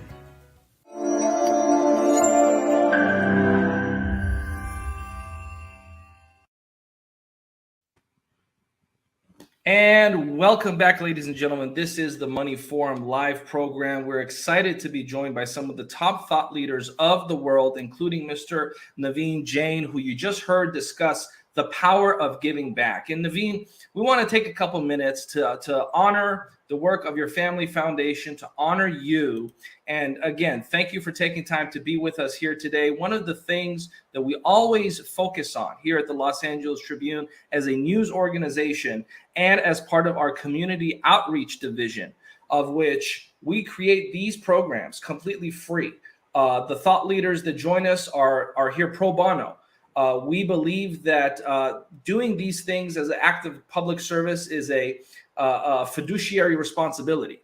And so we honor you, sir, with one of our prestigious humanitarian awards that you will be receiving physically in the mail. And we want to honor you with the official Los Angeles Tribune Lifetime Achievement Award for the work that you've done to give back. So congratulations. We hope that you appreciate the surprise on behalf of our community. We want to give you the full floor, and we want to give you the full floor for your acceptance speech now for a few minutes before we'll join you again. But we want to first of all talk about what this means for you, your family, the Naveen and Anu Jain Family Foundation that this award will be sent to, and of course, why other people should follow the footsteps of Naveen Jain and focus on giving back. Naveen Jain, the floor is yours. Well, first of all, Mo, this is what an honor to be receiving this. This is a complete surprise to me. All I can say is I'm accepting this on behalf of millions of entrepreneurs out there who dedicate their life to solving problems. And not every idea that you have is going to be successful, but always remember that an idea that does not work is simply a stepping stone to a different idea and a bigger idea. So as an entrepreneur, I accept on your behalf this award. And I just know that as long as we all are focused on improving people's life, whether you succeed or someone else succeed, we all together improve everyone in our community. So because of your success, our children and our grandchildren are going to live a better life. So to every entrepreneur out there, just remember, we all are in it together, and not every idea that we do is going to work, but just being in that arena and fighting every day, getting bloodied, and getting up again and going out and going to fight yet another, live to another day to fight. And that's all we can do. So all I can say, thank you for giving me this honor. And I'm humbled, and I accept this award on behalf of every entrepreneur out there. Thank you. Thank you so much for that, Naveen. And of course, the great work that you are doing will be highlighted more in the future. We will be inviting other members of your family to also discuss the work that they are doing, because we believe that this is such an inspirational group of people that are doing incredible things around the world. And I know we have a few minutes left with you, so we still want to continue this dialogue, continue this conversation. But on behalf of the Los Angeles Tribune and our partners, again, congratulations. And I'm so glad that you decided to accept it on behalf of entrepreneurs, because you're going straight back to giving back. Even when you had a chance to talk about yourself, you decided to talk about the entrepreneur. And that is the moonshot that we need in today's world. And that's the kind of leadership and thought leadership that we're so honored to have here on this program. And so I want to talk about the power of giving back. And, we discussed this a little bit, but I want to stay on theme because I think it's so important for folks to recognize that. And David mentioned earlier, there are a lot of folks watching this with the intention to take notes down on specific things, investing tools, investment ideas. And I know David is going to try to steer it back to those specifics. But, I also love the philosophical approach to life. And I believe that when you do give back and when you do ask the deep questions, the specifics tend to show up. And so I would love for you to just delve back into this power of giving back. And then I'm going to step back. I'm going to take notes and have David, Carissa, and Andrea finish for the next few minutes. But please, Naveen Jain. Sure. So just remember, giving back is how we actually serve ourselves. When we give back, it actually changes our own body's chemistry to move from the sympathetic mode into the parasympathetic mode. That means you no longer are in the fight or flight response. Your stress level goes down when you serve others. And remember, when you're in the fight or flight response, your digestive system is shut down. Your immune system is no longer effective. So when you're stressed, guess what? You get sick very often. You all have all these issues. So don't do it for someone else, do it for yourself. So when you go out and give and when you go out and serve others, you actually are doing it for yourself. The amount of joy and pleasure you get, there is nothing else that can bring you that. Wow, there was we dropped a little science in there. I know David's muted, so I'm going to give it over to him in a second, but I actually have a question I think he'll like as a lead up. So, we're talking a lot about some of the energetics of giving back and what that means physiologically for our body as a means to create more in our lives. So there's a direct connection here, which is the essence of what we're saying between philanthropic efforts and income or impact in the world. I think on your website, you talked about your efforts towards philanthropy have been both systematic and strategic. What does that mean to you? Can you tell us a little bit more about the behind the scenes of the strategies and the implementation of being philanthropic in the world? There are two parts of the thing. There are problems that need to be addressed today. If somebody is hungry, you don't say, I'm working on a systemic problem and the next 20 years we'll be able to solve that. That person won't be around to enjoy that. So you have to be very strategic about doing something that you can help people today, whether it's hunger or homelessness. But at the same time, you don't simply keep doing it because that problem will still be existing 100 years from now. And that to me is, if you ask me, one thing that I complain about our nonprofit system, it's become an organism in itself, and the survival of the organism is what matters, not the cause they stand for. None of them are going out and saying, how do I drive myself out of business? What can I do so I no longer need it? That is not what we do. And that is what the strategic part comes in. How do we go out and solve the root cause so we actually don't have to have that nonprofit anymore, so we can go out and focus on the next set of problems, which is what entrepreneurs do. They go out and take one big problem, like I did with I'm doing it with Wyoming. Let's solve the healthcare problem using food as a medicine, because our belief at Wyoming has been that future of healthcare is going to be delivered at home, not at the hospitals. And the medicines of the future is going to come from a farm, not a pharmacies. So why not solve the fundamental problem using the food as a medicine and find out, personalize it for each individual. And when you do that, you not only solve the underlying multi-trillion-dollar thing that's killing our country and many countries because the costs are constantly going up and there's suffering that's going up. Younger and younger people are developing cancer. Younger and younger people are developing obesity, diabetes, heart disease, depression, anxiety. And what if we could solve that? And to me, that is really how I look at the strategical part and the tactical part. Help them today when they need help, but go out and look at the root cause and solve that. And that's a strategy, a systemic problem to solve. Yeah, that's great.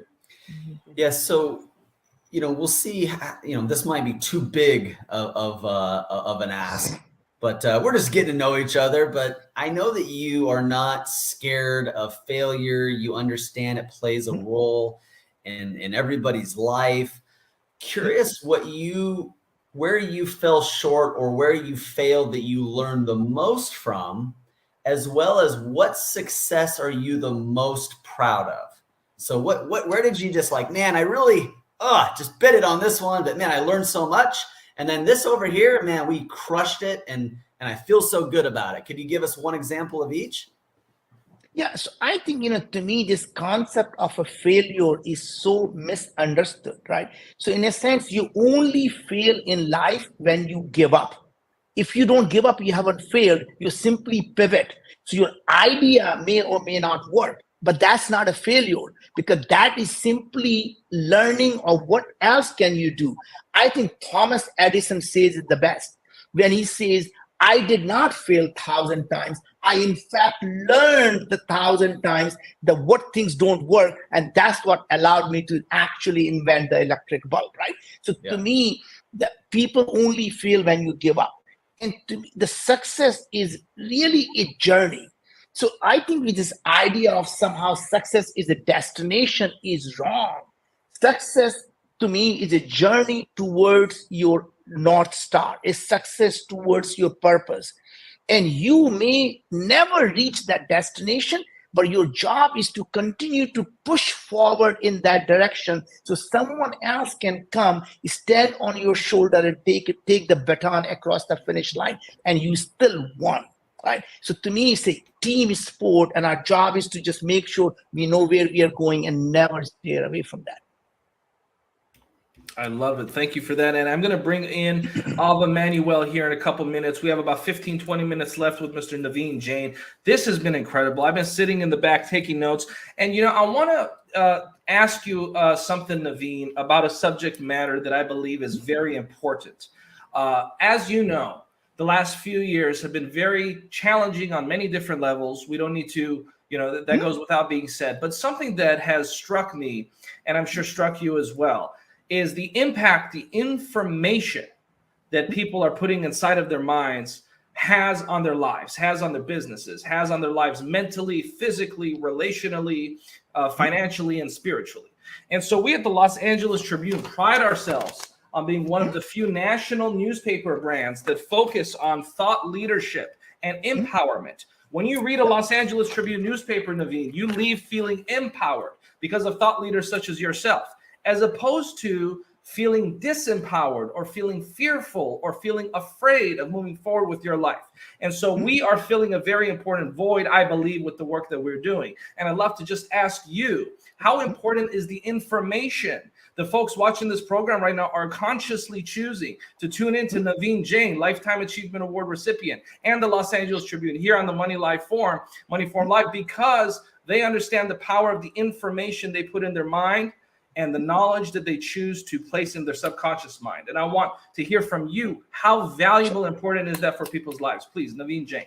Well, first of all, what an amazing idea you have, that because remember, the way you train AI, the way you train the neural network is the information you feed it.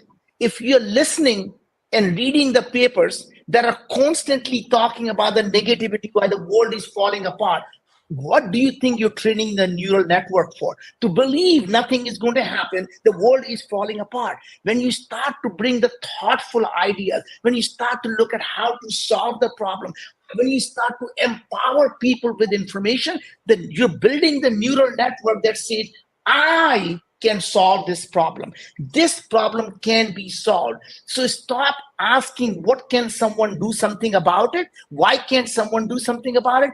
Ask yourself, what can I do about it? So I want to thank you, Mo, for actually bringing the LA Tribune to the world, constantly focusing on empowering the people to take control of their own lives. Don't feel victim. Don't feel helpless. Be empowered to go out and solve the problem. So my hats off to you, my hats off to LA Tribune for actually contributing to the betterment of society rather than continually feeding our amygdala that's constantly looking for a negative news. So let's not go focus on constantly negative news we call CNN. Let's start to focus on things that actually are empowering people to be better and to serve the humanity that they are part of. Well, Mr. Naveen Jain, I'm glad you said that last part and not me. But thank you, sir. I appreciate it. I'm humbled and honored by your words. Thank you. I'm going to step back. David, I know that Ava Manuel also wants to join and spend a couple minutes, one of our journalists and editors. Sure. But David, I just want to hear some thoughts here as we have about another 10, 15 minutes or so with Naveen. He's been so generous with his time. David, what are some thoughts that you have before we close out in a few minutes? Well, this is all good. And as you know, Mo, you did the Think and Grow Rich tour. Naveen would have been perfect. You did the Neuroscience Summit, Brain Health, Brain Wealth. Naveen would have been perfect. You did the winning. I mean, Naveen should just be a regular on all these things that you do. He fits into just about everything it is that you want to do. Andrea, Dr. Andrea, I know you've got to leave pretty soon, so I want to give you a chance to sign off or ask another question too before you go. Yeah, thank you so much. I wanted to thank Mo for, well, all of you at the Los Angeles Tribune that were instrumental in helping make the decision that Naveen would be chosen. So I had the pleasure of nominating you, Naveen, based on meeting you several times and following you and reading your book and interviewing you on other radio shows. And for them to pick you made me really, really proud because I've just admired you so much and feel like you're my friend. And so I wanted to honor you for that. And I'd love for you to share more about Viome and talk about more about, the microbiome of our bodies. And by the way, David, I think in between the lines, Naveen answered all of your questions about health informatics and the microbiome and what we're doing for the world. You just had to read between the lines. Okay. All right. And then I'm going to have to leave because I have a theater production tonight that I'm going to go see. My friends directing and my other friends are in it. So I'll say my goodbyes and love to you now. And I'd love to hear your response. So first of all, Dr. Miller, in the purpose we started Viome was for one simple reason. What if we can actually find the underlying reasons why people are developing the chronic diseases? There is no reason why any one of us should develop diabetes. There is absolutely no reason why we should have depression or anxiety or cancer in our body. So I absolutely believe it is the environmental thing. It's not built into our genetics, right? It's not built into our genes that we must die when we turn 100. There is nothing here. There are other mammals who live to be hundreds of years, like some of the whales. They can live to be 400 or 500 years. So imagine if we can fundamentally understand what's happening in the human body. And what we do at Viome is really simple. We actually analyze what is happening, what genes are being expressed. Remember, we don't look at the DNA because your DNA never changes. So if you were to do my DNA test today, and then God forbid I gain 100 pounds, my DNA is still the same. When I get heart disease, my DNA is still the same. And then I die, my DNA is still the same. So if you were to look at my DNA 10 years after I die, it's still the same DNA. We can still look at the DNA of a dinosaur. So if DNA can't even tell you you're dead or alive, how will it ever tell you you're healthy or sick? So we decided what's really changing is your RNA or your gene expression. And by looking at your saliva, a finger prick blood, and a touch of your stool, we can analyze your gut microbiome, oral microbiome, all of your inflammation in your body. And we can tell you specifically what foods you should eat and why, what foods you should avoid and why. What are the supplements you should not be taking, what supplements you do need, in what dosages, and we make them for you. So literally, you can go there and take a test today, not someday. In fact, you can go today to Viome.com and order a test, and you can get that in your hands today to find out what to do. We are able to diagnose stage 1 cancer in your mouth and throat. Wow. We received the FDA breakthrough device designation. Imagine 5 years ago, I didn't even know what RNA and DNA was.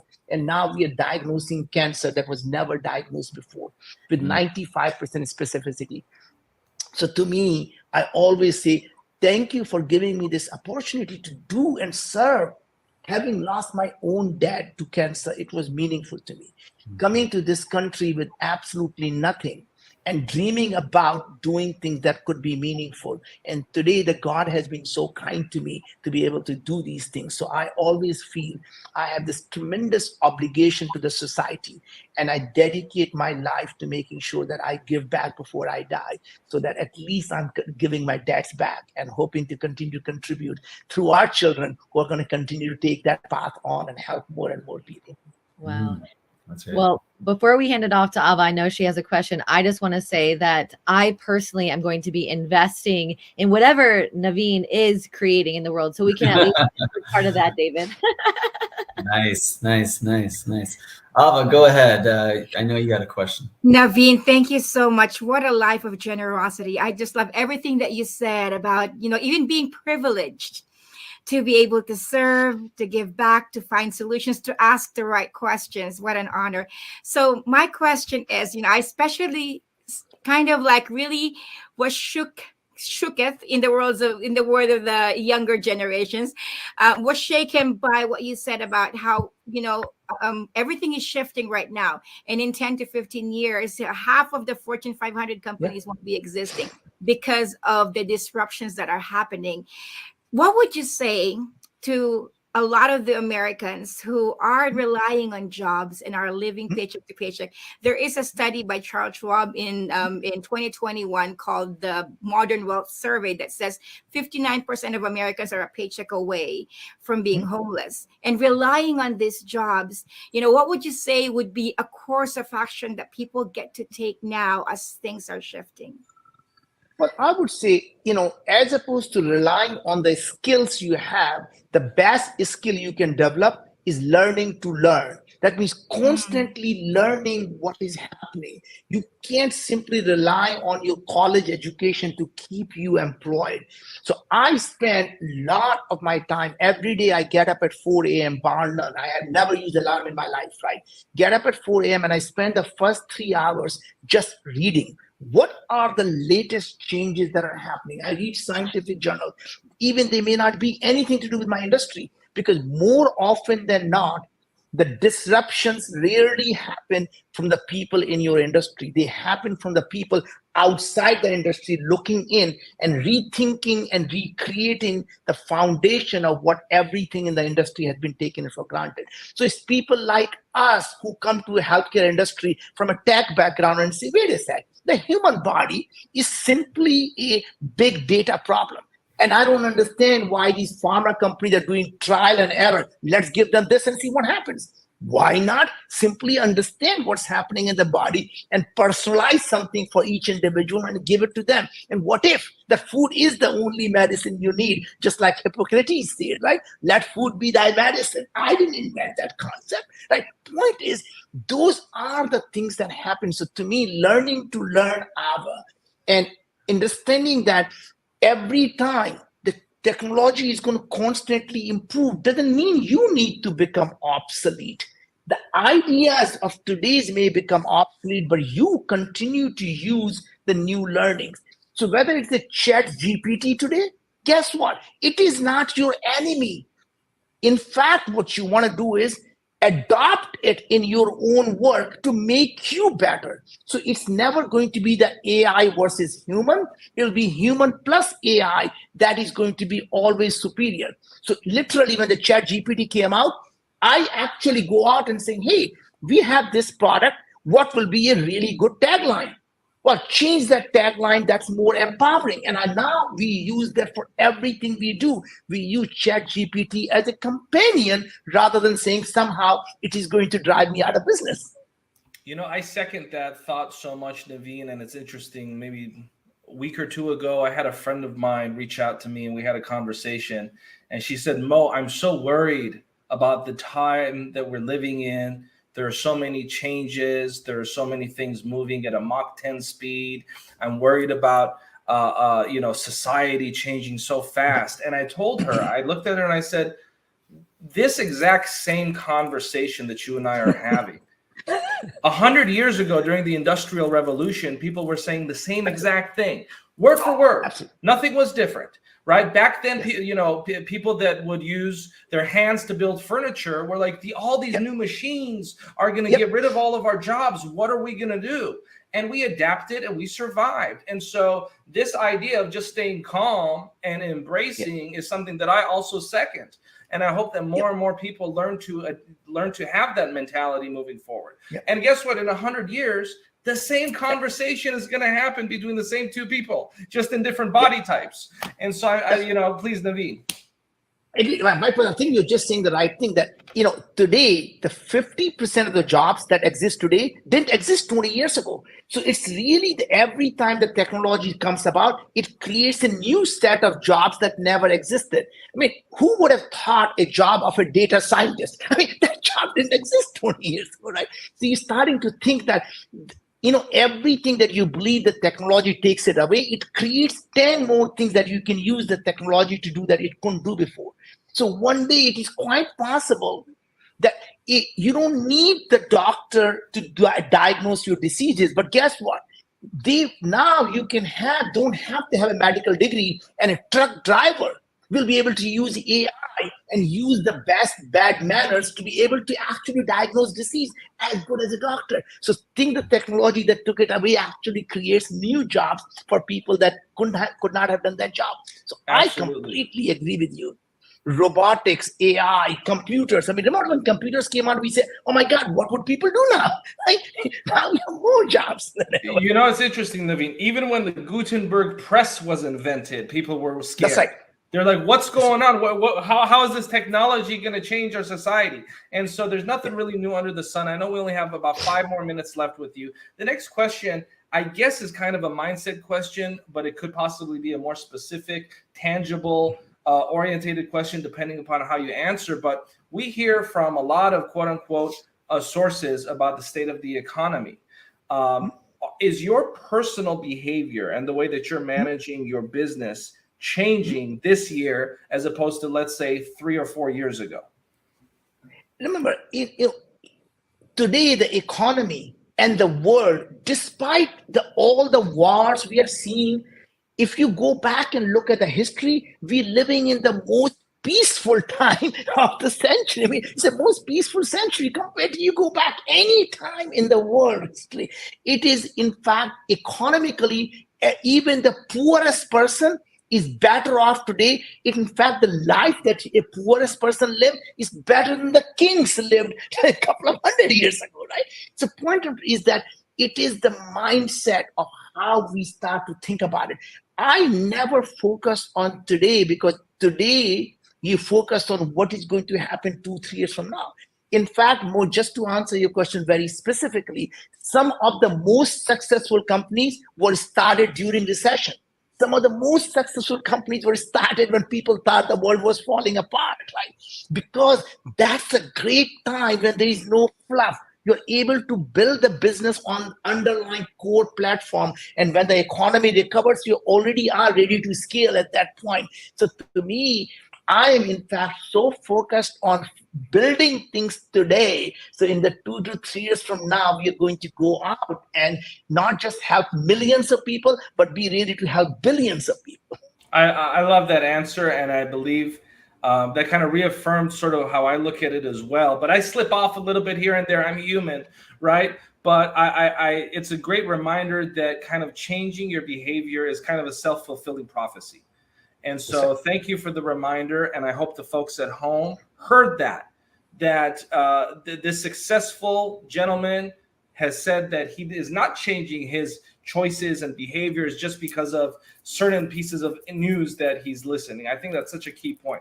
I want to close out the segment now by just giving David an opportunity to wrap up and put everything in a nice bow tie here for us and kind of wrap it up, and what your thoughts are in this hour that we've now spent with Lifetime Achievement Award Naveen Jain, before I also add some final thoughts on behalf of the Tribune. David, please.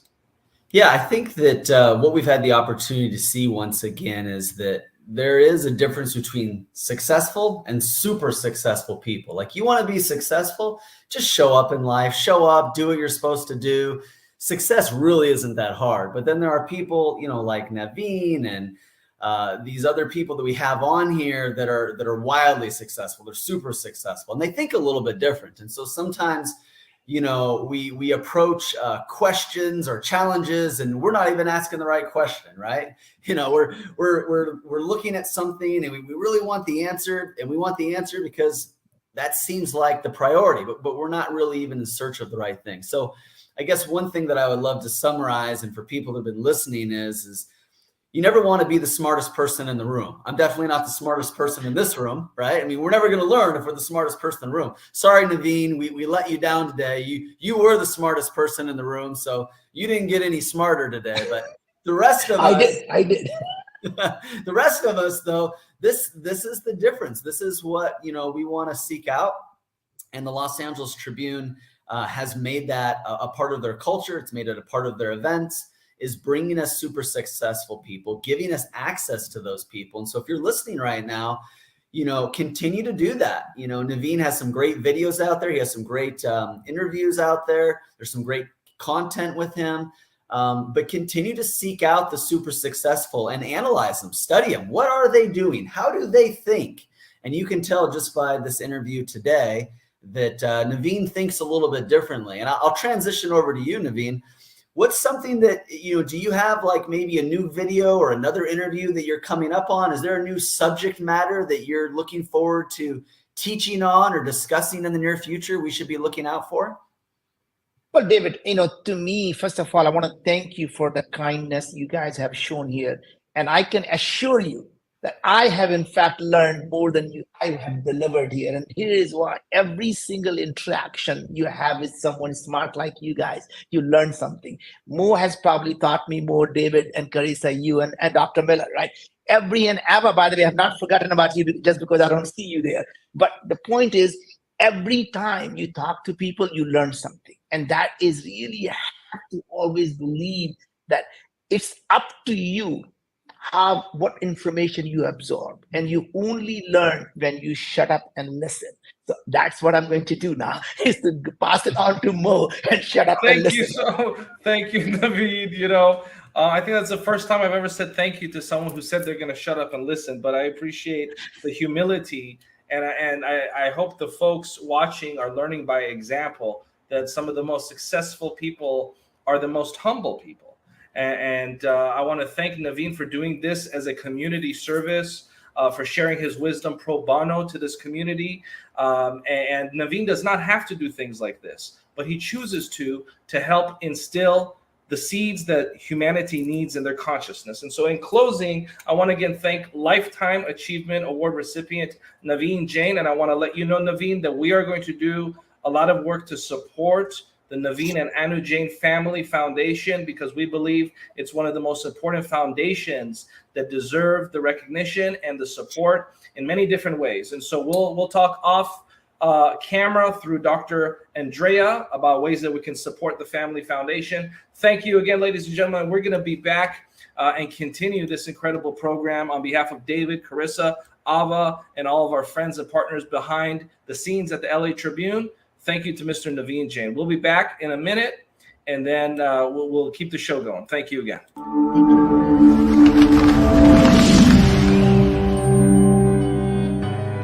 Welcome to the Los Angeles Tribune page. Here you will find original news programming, exclusive digital events, and shows that are directly from the community. At the Los Angeles Tribune, we believe in giving a voice to the voiceless. We are proud to be the only national brand to empower everyday people to make a difference. Since 1886, our reputation has been built on truth and responsibility. Thank you for watching and making a difference. For general inquiries, contact today. Thank you on behalf of the Los Angeles Tribune team.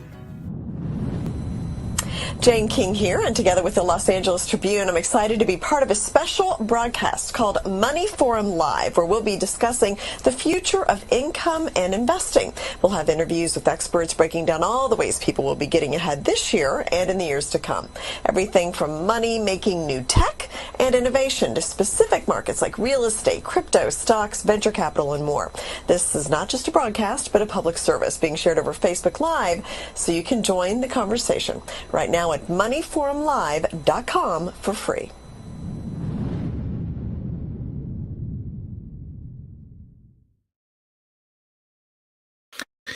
And welcome back. And, the folks in the virtual auditorium have really appreciated that hour that we got to spend with Naveen Jain.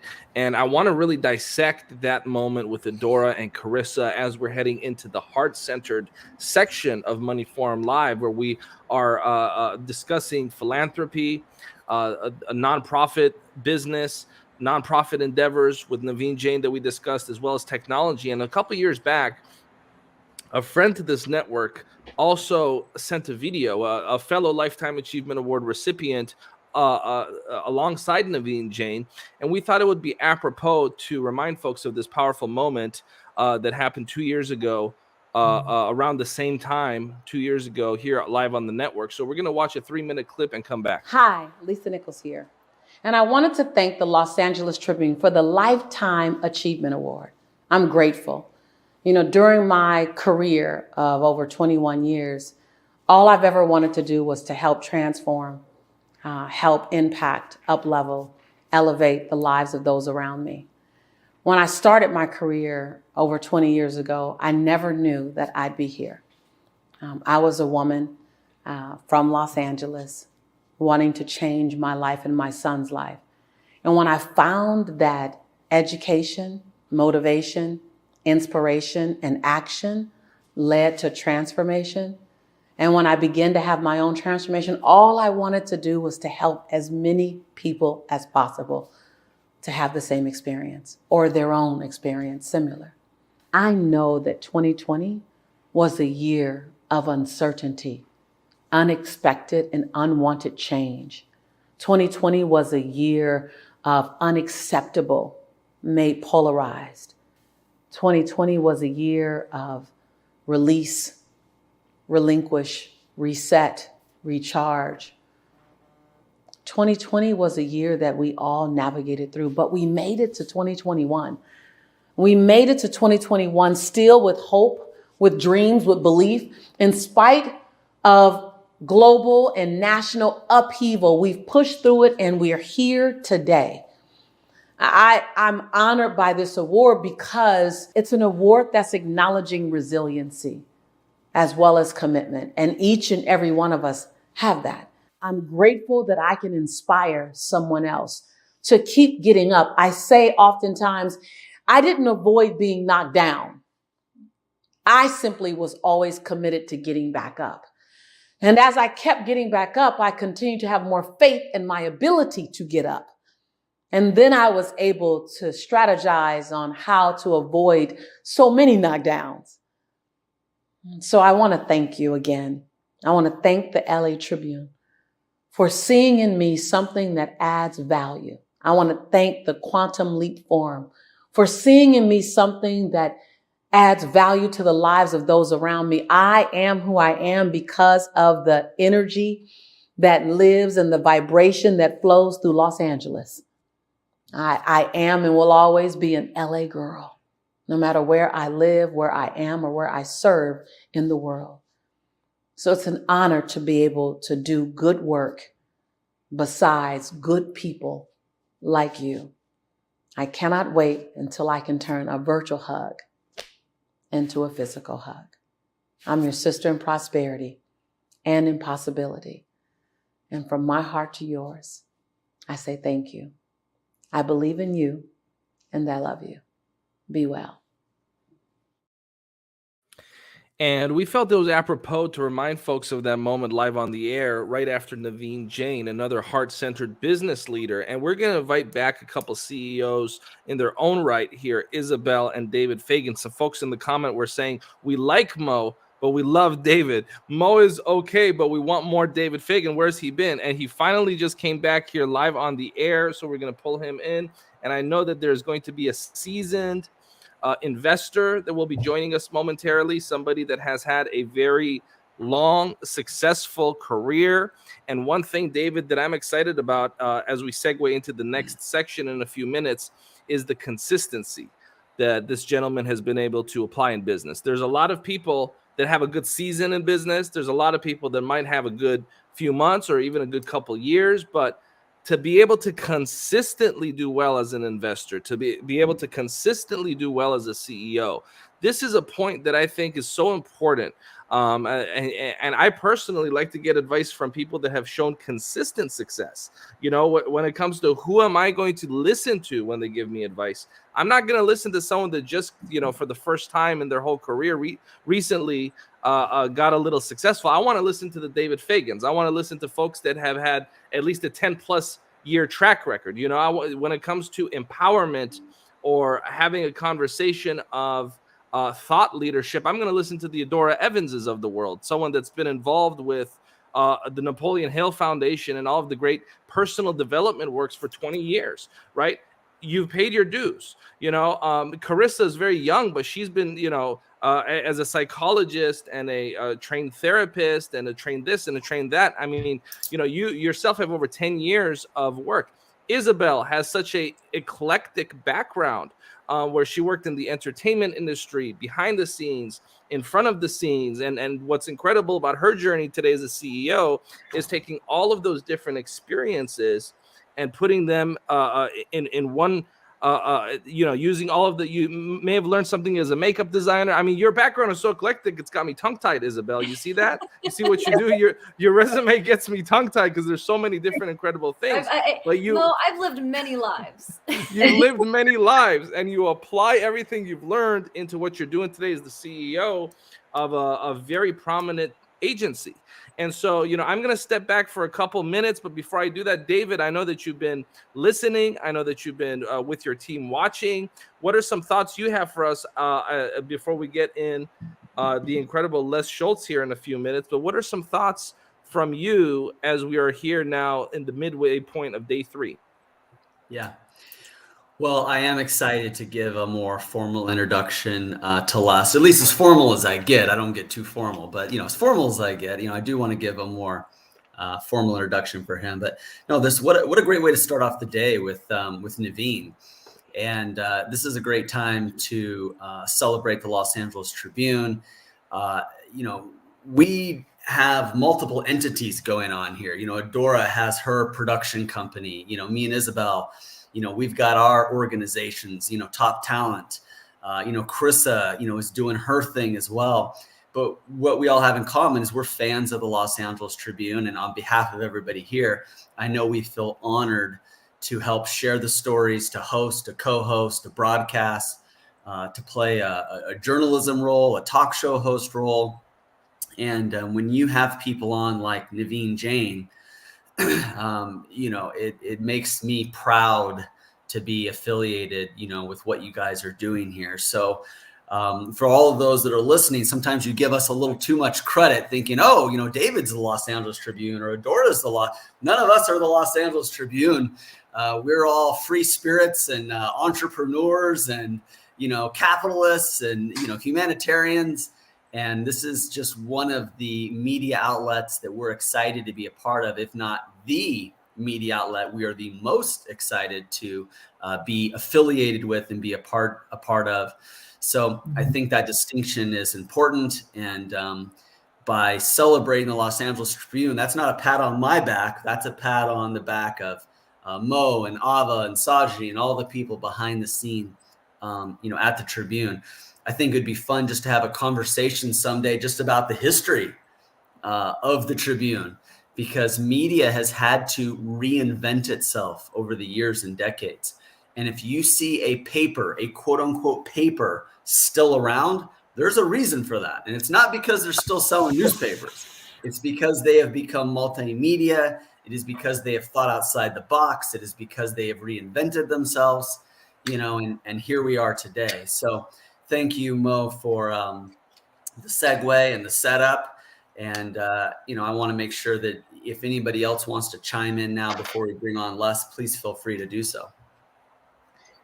Yeah, I was just going to say, you know, to piggyback off of that, thank you for that. It is a real honor to be hosting and helping produce this event. And I don't want to overlook the fact that Naveen Jain won a Lifetime Achievement Award. He was a speaker, but he won an incredible award that, you know, is a real honor to receive. And he was very grateful for that. And it takes, you know, these people are handpicked based on their philanthropy, based on the impact that they're having in the world. And so it really speaks to the organization, the people behind the scenes, it's a reflection of the people who are receiving these awards as well. So I also agree with what you're saying, David, as well, that media has changed a lot, and to be a part of a growing and evolving entity that's moving and shaking things up in the world is an absolute honor.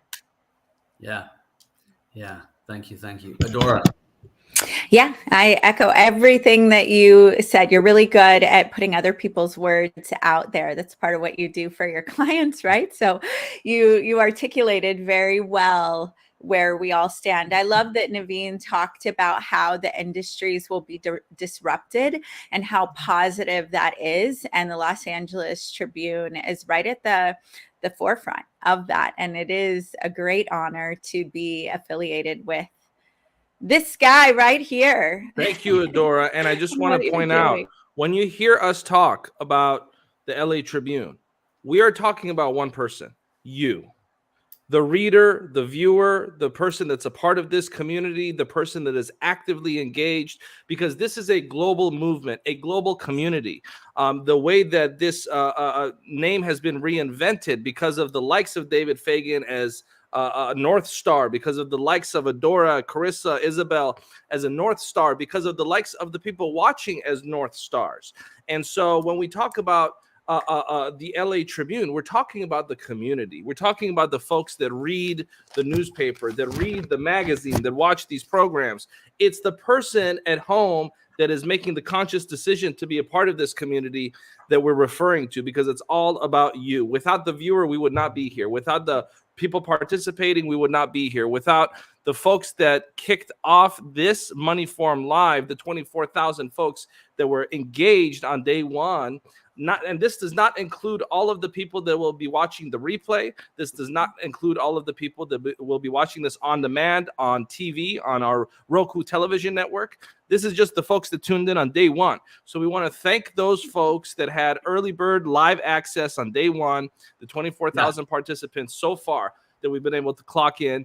And, you know, with that being said, I know that Les Schultz is going to be joining us in just a couple minutes here, but as they're situating that in the green room, David, tell us a little bit, not just about Les, but also about just the importance, going back to the theme of this dialogue that we'll kick off with, consistency. Yeah. I mean, especially, David, something that I think that you and I have noticed in the last 2 or 3 years is how many crypto experts have come and gone. I've never seen anything like that in my life. I mean, there were people 2 years ago that were sitting on top of the mountain cliff as experts with millions of dollars in assets that today are what happened to them? Where are you guys? Hello. We want to know what happened to you guys. And so, you know, and the same thing happened during the dot-com bubble, right? I mean, we've seen these bubbles come and go, and we've seen a lot of trends in the business realm come and go. And so what I admire is consistency, because consistency is the key to business. I know yesterday we had such an incredible dialogue with some real incredible financial advisors, and Deborah being one of them, David. And we had a conversation that alluded to the philosophy of folks like Warren Buffett and, you know, the company philosophy of Berkshire Hathaway. It's really simple. It's just consistency.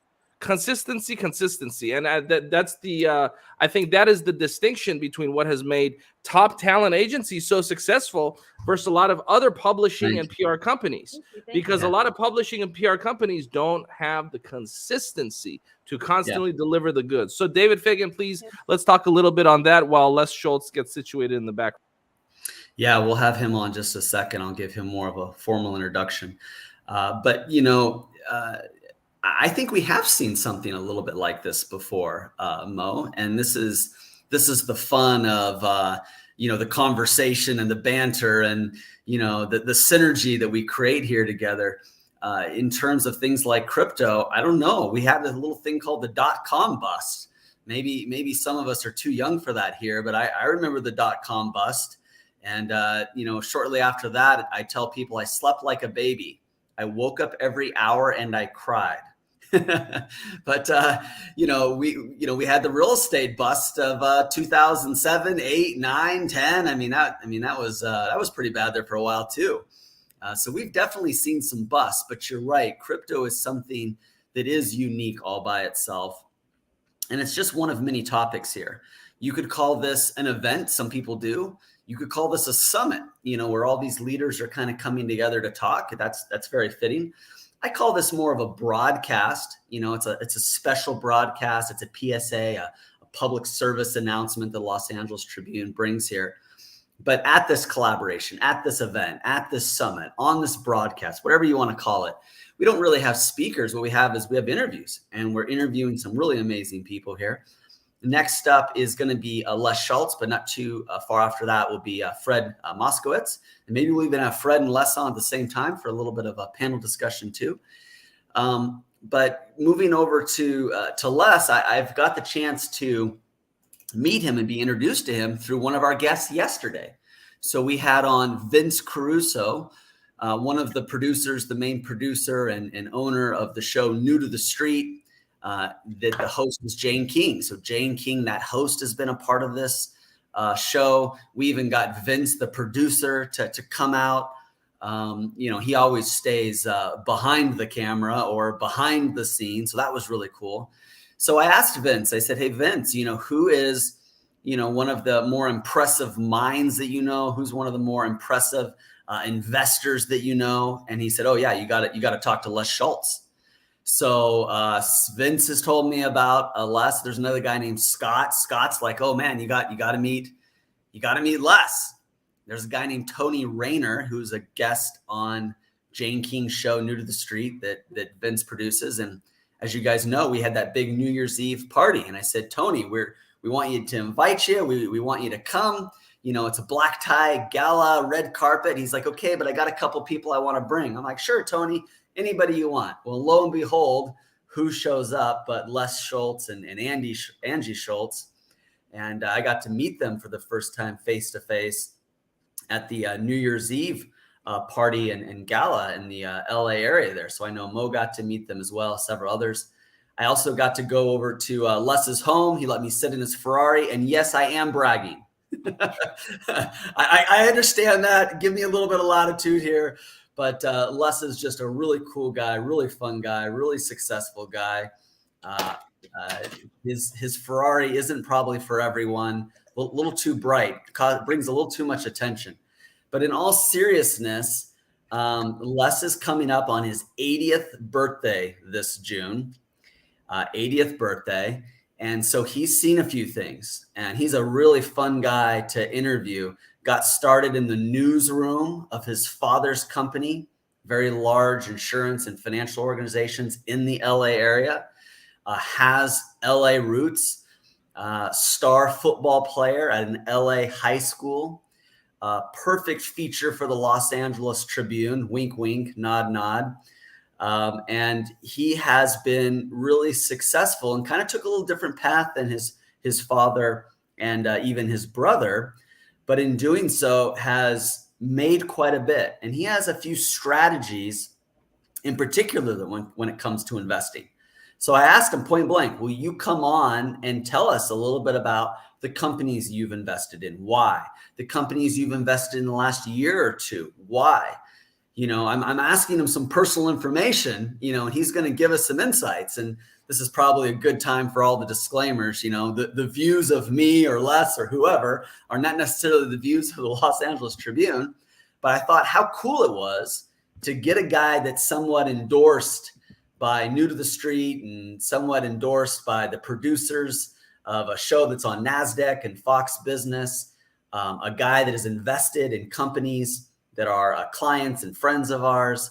And I'm not talking about, through a few hundred here, a few thousand there. I'm talking about a guy who put millions into companies. So without further ado, let me bring up Les Schultz. Les, you are on camera. You are live. Do you see us and hear us, my friend? Yes, I can. All right. Thank you for the nice introduction. Yeah, how did I do? Did I do okay? You did good. I don't know what you were talking about, but it was good. Well, I hope I'm still on the birthday party list for June. Oh, absolutely. Okay, good. And if I did mess up, hopefully I'll let Isabel come. She won't think twice to leave me behind. Maybe. Yeah, this next if Les offers to, if Les will let me drive the car, I may have to fly solo. Oh, okay, you want to drive the car? Are you insured? Yes, I'm insured. As long as you're insured, you can drive it. Okay. So Les, I wanted to start off with kind of the meat to some of this. And, you have a philosophy that's kind of interesting about, spreading money out versus, kind of doing more with less, and, maybe kind of share a little bit of that. And I kind of want to get into maybe some of your early investments and kind of how they turned out. But, the strategy that you're using mostly these days in these last few years, will you explain it to everybody listening here? I'll try. Well, at any rate, when I first got into the business, it was basically working at my hobby. I loved the market. My dad was the CEO of 3 insurance companies and had encouraged me to get involved in the stock market. And I absolutely loved it. So from the time I was 14, 15 years old, I was investing in the stock market.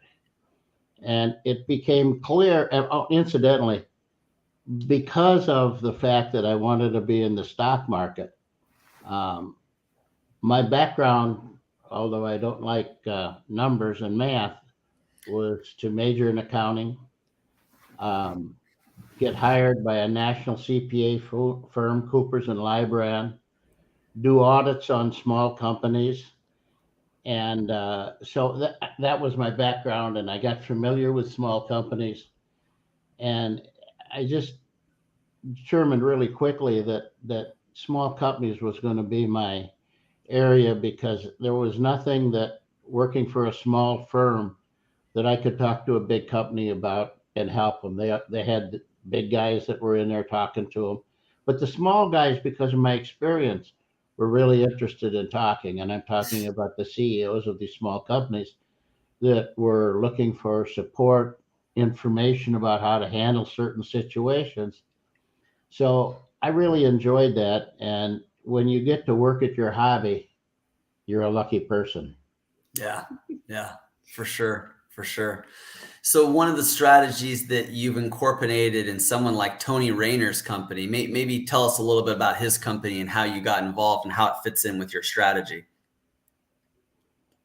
God, I'm not prepared for that one from the stand. I just don't remember how I first met Tony. Yeah. But anyway, we started talking on the phone, and I really liked him. And I liked what he was doing. Oh, I know how it was. I have a friend out here whose father and uncle owned a brokerage firm in La Jolla. Yeah. And so he was raised in the business. He really understood it well. He is a very good analyst. I've had him do some work for institutions where they've asked me to follow up on some companies and do some work. And I've had him help me on that. And he's always come through with flying colors, and the firms were always really interested in getting to know him better.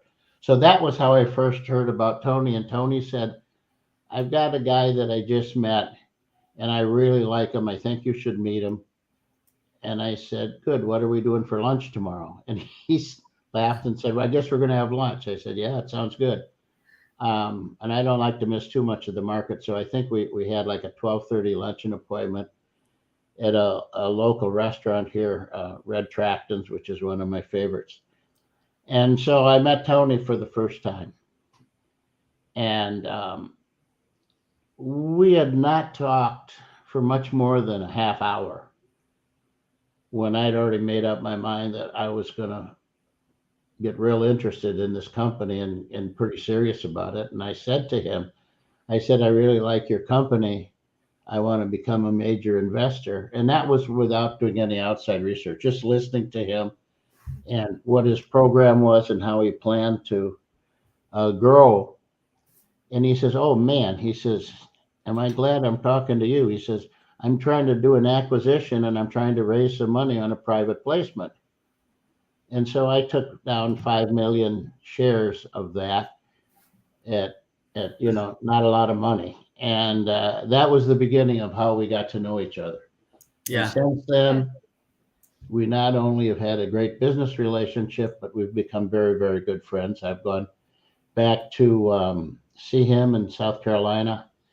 And in fact, one day I made a spur of the moment decision that I wanted to go see him, and my wife made reservations, and an hour later we're on a flight, and he lives in South Carolina, and I called and says, "Hey, Tony, guess what? We're on our way to see you." Yeah. And he said, "Why?" And I said, "For the meeting." He said, "That's next month." So Oh boy. anyway, we got to fly all the way to South Carolina. My wife made reservations for the return flight online, and so that was sort of. But anyway, Tony, I like very, very well. I got to know him really well, really quick. I now have a fairly significant position in his company, but it's a small company. I have great confidence in Tony, and I like the market that he's in. Yeah, So, and that's that's sustainable green, Pardon? sustainable green team. Yeah, sustainable green team, and he's just I think has a really good handle on growing it. He's made some really good moves already. Yeah. And so how much do you understand? How much do you understand about what his business does in terms of the mulch versus fertilizer and all that kind of stuff? I think I have a fairly good handle on it. I've dealt in fertilizer for a long time, and talking to a lot of guys when they're a little overly optimistic about their company. That's verbal fertilizer. Yes. But anyway, I like what Tony's doing. I think he's in a really good market. I think he's a really bright guy, and so I've developed a pretty major position in sustainable green team. Yeah, you've also been investing quite a bit in solar. Do you want to share that information or what that company or anything about that? Not really, because I'm still buying the stock. See, guys, this is some real stuff that's happening here. So Les, what I wanted to cue you up for, one of the things that you told me that I think maybe some people know, but it's interesting to hear someone like you really putting it to play. That is, instead of having a small part of a really big company that might only move, 1 or 2% here or there, you were showing me how, you really like to go for maybe these smaller companies or newer companies where they have a better chance to double or triple or quadruple. Right. And I'm not afraid because I've been doing this a long time. I'm going to have my 80th birthday this year. And I started in this business when I was a teenager.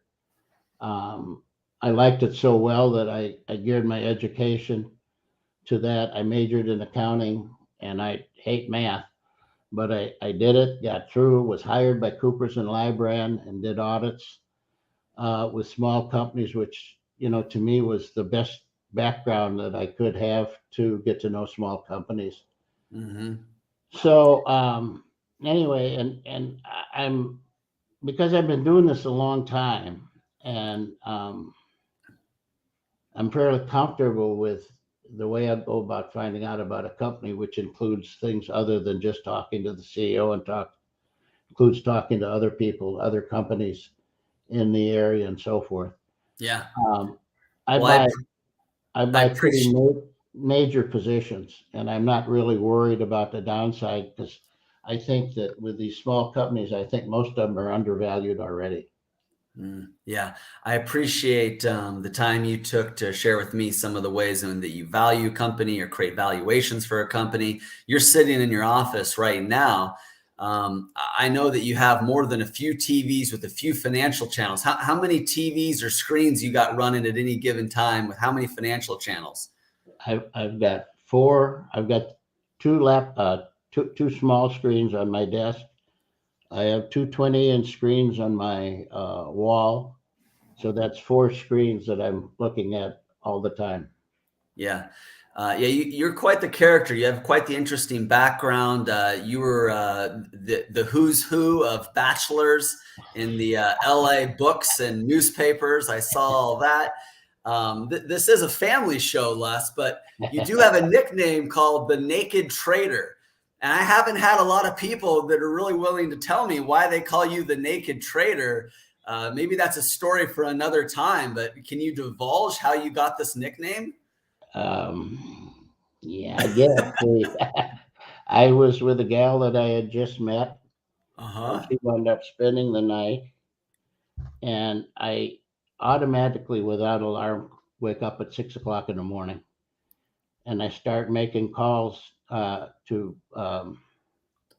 research firms and asking them what they have, and they tell me what they liked, and I'd say, well, buy 10,000 of that, and buy 20,000 of that, and the one they didn't like, and sell 10,000 of that, even though I didn't have any. It was going to be a naked short. And so Scale jumps up and says, my God, it's a naked trader. And that's how I got the nickname. It sort of stuck. Sort of And stuck. then I put a Caught 30 on. on the back of it because that was my football number when I played football. All right. Yeah. He played college football for Wisconsin. A lot of family up there. Yeah, you've done some interesting things. You have an amazing career, a lot of fun stories. We won't be able to get to all of that today, but what was the first big investment that you made? I think people loved kind of the success stories. I think there was a film company, right? What was the first big company that you invested in that really got you in the game? Boy, you're going to have to prepare me better. I don't recall which company you're talking about. But I know your story. I know your story's better than you. Well, let's see. Was it Fuji or was it Kodak or what was it? Fuji Photo. Yeah, Fuji Photo. Fuji Photo. It would, and that's a. I was filling out a form to become a manager of a brokerage firm's account. They're where they were trying to gain momentum on the market. And one of the questions they asked me, was there any stock that you had when you were really young, like in college, like Microsoft at $3? Yeah. And so I put in writing, no, I didn't have Microsoft at $3, but I had Fuji Photo at 50 cents. It was my largest position. Wow. And I've never followed it. I wound up selling it with a double or triple or quadruple, whatever it was. And I don't want to know what I would have had because I had 10,000 shares at 50 cents, and I don't want to know what that would be worth today. You don't want us to go find out what 10,000 shares would be at what it is right find now. out for your own information, that's fine, but please don't tell me. Please don't tell you. Fair enough, Les. Yeah, you're a good man, good heart. I appreciate you spending some time with me and Isabel, coming on, being a part of the Los Angeles Tribune. I know that they're doing an interview and feature kind of a profile piece on you. You're definitely a California boy, even though you are down in Rancho Santa Fe. You're not in the LA area anymore. You're down in Rancho Santa Fe. I know you had a place. I guess you still do have a place that's up for sale. Is that out in Indio? Is that right? Or No, the Redlands? Or I've got one in Rancho Santa Fe. Rancho Santa Fe, but then you had another place I thought you were selling. Yeah, that I have a place for sale that I lived in. Pardon? Palm Desert. Oh, I was just corrected by my wife. The one in Palm Desert. She corrected me. And so anyway, it's like a 5,000 square foot house, but now I live in Rancho Santa Fe. Yep. 10 minutes from the beach. We've got a lovely place here with over an acre property. Yeah. And well, I'll tell you a little secret. I'm very comfortable here. I'll tell you a little secret. Even Mo Rock, the majority owner, decision maker of the Los Angeles Tribune, he doesn't even live in the Los Angeles area. I just outed him just like that. He's closer to you than he probably is to LA. Good. See, it's a good area down here. It is a good area. Doria Cordova, who's a good friend of ours, when she's not in the islands, the Hawaiian Islands, she is in the San Diego area. Doria. And well, anyway, yes. We'll have to have you over for dinner soon. Yeah, we'll do a get together, maybe with Doria and Mo and a few of the other heavy hitters. Maybe we'll do a little mini mastermind dinner. That sounds good. Yeah, it sounds good. Let's bring up Fred. I'm going to bring up somebody else here. Mo, can you hang out with us just for a minute, just in case we have another question for you? Okay. Fred Moskowitz, how's it going, my friend? Hello, David. Hello, Les. Great to be here. Hey, Fred. Nice seeing you. Yeah. So, Les, you got to hear. So Fred, you got to hear Les just speaking, and you're in a good panel here. You're in a good discussion. This is a good room to be in. Absolutely. I love being in a room where I can learn new things, be around people that are in different industries, because that's where great ideas get discussed, and there's learning for everyone. Everyone grows and uplifts each other. And I feel that's so important. Yeah. And let me give you a little bit of an introduction. You know, Fred is quite the expert himself. Yesterday, we had on Aaron Halderman of Directed IRAs. There is quite a few ways to invest in real estate. One of those is to buy the note, buy the paper. And Fred Moskowitz is a best-selling author of Note Investing, highly sought-after speaker, advisor. He's a trainer on a whole variety of topics, everything from entrepreneurship to investing, various types of real estate investing. He's really positioned himself as an authority. When it comes to using self-directed IRAs, he knows all the companies, like some of the companies we had on yesterday. And these are the people that these companies can't get as involved, right? They can't really give that advice. So they bring in someone like Fred to give the advice to the people who have these self-directed IRAs, so they can take that money and put it in the investments that they think is best. Fred, is it fair to say you kind of really help the people kind of become the bank? Yeah, absolutely. You know, it's funny. A lot of people know about notes being notes and mortgages. And here's what happens. The majority of real estate transactions in the United States, they're done using some kind of financing, right? You put down payment down, you go to a bank, to a lender, they write and originate a note and a mortgage for the balance of the property. And so it's really interesting, because with note investing, you're able to go and buy that note from the bank, and it's really a great strategy. A lot of people are familiar with notes and mortgages, but they only think about it from the perspective of being the borrower and not as being the lender. So when you get involved in note investing, it allows you to step across the aisle and become the bank. And now you transition from being the one making those monthly payments to being the one receiving the monthly payments. And I feel that it's a really nice complement to have an income-based investment, a nice complement to the other investments that you may have in your portfolio. Maybe you invested in other companies, you have equity and different things. But I like the idea of having an income component as part of that, because it really helps add a lot of stability to your overall portfolio. Yeah. I think it's probably fair to say, and you guys can correct me if you're wrong, if you feel like I'm wrong here, but there's different types of investing. Some's going to be a little bit more secure and hence a little bit less risk, because there is security or collateral with, real estate. It could be other things too, but most of the time right now we're just talking about real estate. So some of the stuff that maybe less is involved in, where stock, there might be chances for more of a 2x, 3x, 5x, 10x, but something or 50x or 50x, sure. Yeah. But something with maybe notes, those returns might be a little bit smaller, but they're secured, they're more stable, there's a little bit more safety in them. Is that fair to say? Yeah, that is very fair to say. And the strategy that really works well is having a long-term perspective. And I like that for most type of investing.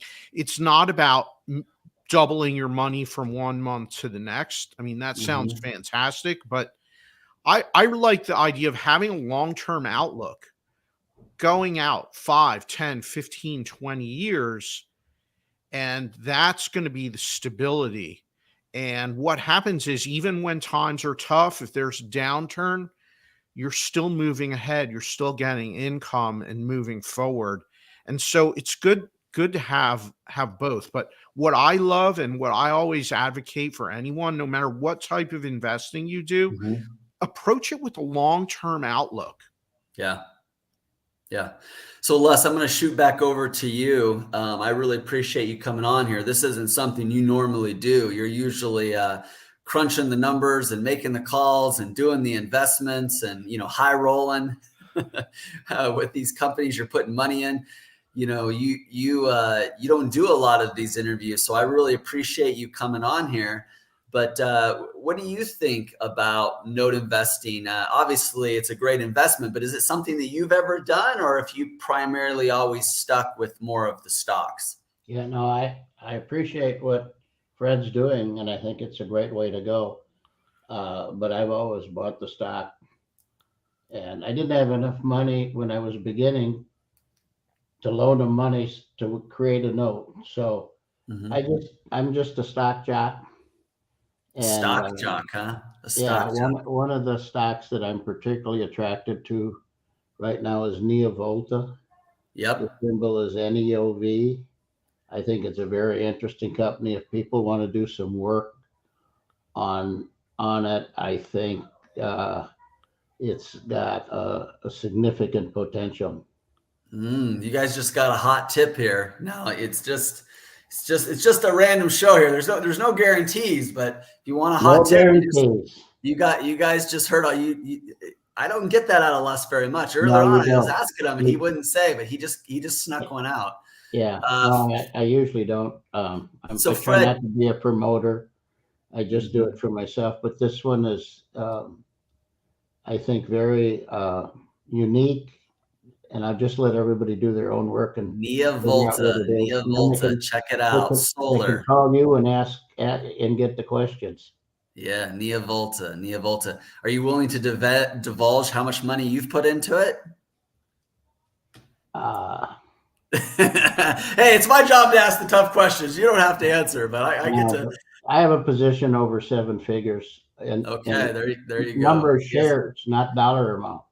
Yeah. Wow. So Fred, coming back to you, this is your chance to maybe show me and Les that we don't have to have a lot of money. It was interesting. You probably picked up on that too. He was thinking, well, I didn't have a lot of money when I got started. Of course, that was quite a few years ago. So how does Fred, how does somebody who maybe is new to the investing world, what might be one of the fastest ways to become a note investor? I mean, how much money do you need to have, or is there another way? Yeah, that's a great question. Great question, David. There's multiple ways, but for someone to get started, to get involved, you can go out and buy individual notes and start building your portfolio. And this is going to be more of an active approach. But to get an active approach that's hands-on, you're involving your time doing research, finding the notes, and notes are in all sizes, small, large, from $5,000, and you can go up to millions or more on some of these larger notes on commercial properties. But another way that I like to explain about is investing in a note fund. A note fund is managed by the fund managers. They're raising capital from multiple investors, pooling that money together. And that's more of a passive investing approach. And it can work really well, especially for investors that they're not working with a large amount of capital, or maybe they don't have time to get involved actively in note investing. And now they can leverage the expertise, the experience, and the relationships that the fund managers have. And so this is more of a passive approach. And, I love the interview and conversations yesterday with Aaron talking about self-directed IRAs, because that's a great example of using your capital, putting it towards note investing. The self-directed IRA, it's just a bucket. It's where your money is. And then you can invest that can go into note investing. And a lot of people I find that a lot of investors have money from retirement accounts, and they didn't know that they could use that to invest in real estate or invest in notes. And I feel that it's such a powerful strategy. So I always love talking about that and sharing those ideas with investors, because I feel like it's an undiscovered niche that people are just starting to learn about. Yeah, we need to involve you in more conversations, Fred, and hopefully you'll be available. We can kind of have you on and off and back on again, but definitely want to have you on some more here. I'm going to bring on Doria Cordova, but Les, I want to give you a chance to kind of last word, anything you want to share with us or anything it is that you want to say. I really appreciate you coming on, but I promise not to keep you for too long, but we'll have to do this again another time. But before you go, any last thing you want to share with us? No, I think people are lucky if they get to work at their hobby. Mm-hmm. And that to me is the big takeaway here. I got involved in this when I was a teenager, and my dad encouraged me. He was a CEO of a bunch of insurance companies, and he was very supportive in my getting involved in the market, where I think a lot of parents might not take that approach that didn't really understand it. But anyway, I feel fortunate that he did. And it's been, a really great situation for me. Yeah. Thank you. Les, do you see Doria on here? I do. Hi, Doria. Hello, Doria. Doria Cordova lives in your area about half the year. She's always traveling, but you would have some really fun conversations with Doria, and you guys probably know some of the same people. Bravo, set us up. I hear a little bit of background or relay when we have you on there, Doria. There's a little bit of an echo, or it's on your phone as well. Oh, there you go. Oh, she muted. Okay. Yeah. So thanks for coming on, Les. I at least wanted to point out, Doria, a few other people. We'll make some other connections and get some of you guys, get some of you Californians together. Good. Thanks so much for having me. I appreciate it. No problem, Les. We'll have you again sometime. Fred, we're not done with you. We want you to have a lot more time, but I did want to have Doria on here to say hi to Les there before he took off. Les has got some amazing stories about some amazing companies. It's that classic saying with him, right? Like he's forgotten about more transactions he's done than most people have made. He's forgotten about more of the good deals, and that's how much experience he has. And I've had a lot of fun getting to know him.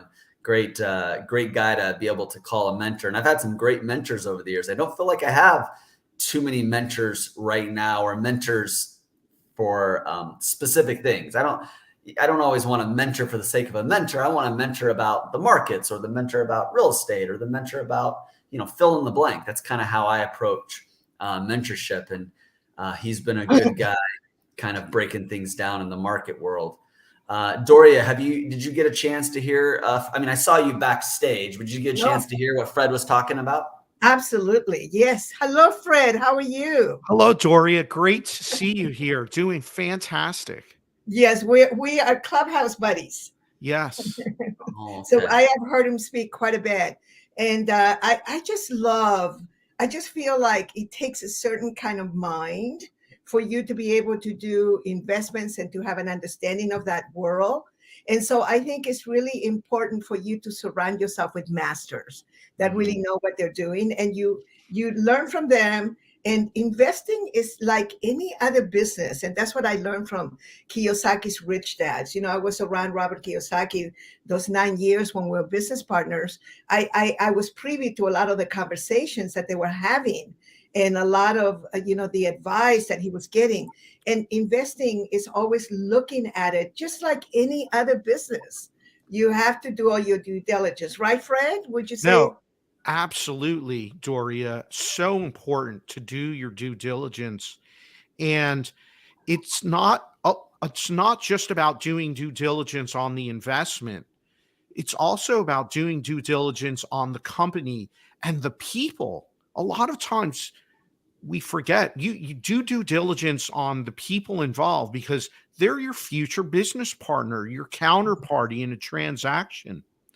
And if the hope is, if things go well, you do an investment, but then later on in the future, now you've built a relationship and you can do more deals together, and that grows and grows and grows. And Dory, I know that this is a huge part of what you teach about in your trainings. It's the relationships. You invest in those relationships, and that pays its own type of returns in a huge way. Yes, we have something, and it's right behind me, right here. And that is the rules of the game. That is actually, they call it a container, but we call it the fruit bowl of theory of business. And so you have a fruit bowl, and in it is all the people, the rules of the games, and the policies. And then we all have learning experiences. If we don't have really clear rules of the games or policies, we will end up having learning experiences. And if you have a good relationship, you'll go through them. You'll go through the process, because we're constantly having humans that are involved in all businesses. So, and there's Isabel, who is a Money and You graduate, right? Did you like that part of Money and You, Isabel? Yes, what I loved about Money and You especially was that everything was able to really be explained on different levels and unconventional methods. And what I mean by that is there's one way to tell someone about a lesson that they're going to learn or the kind of books that they need to be reading.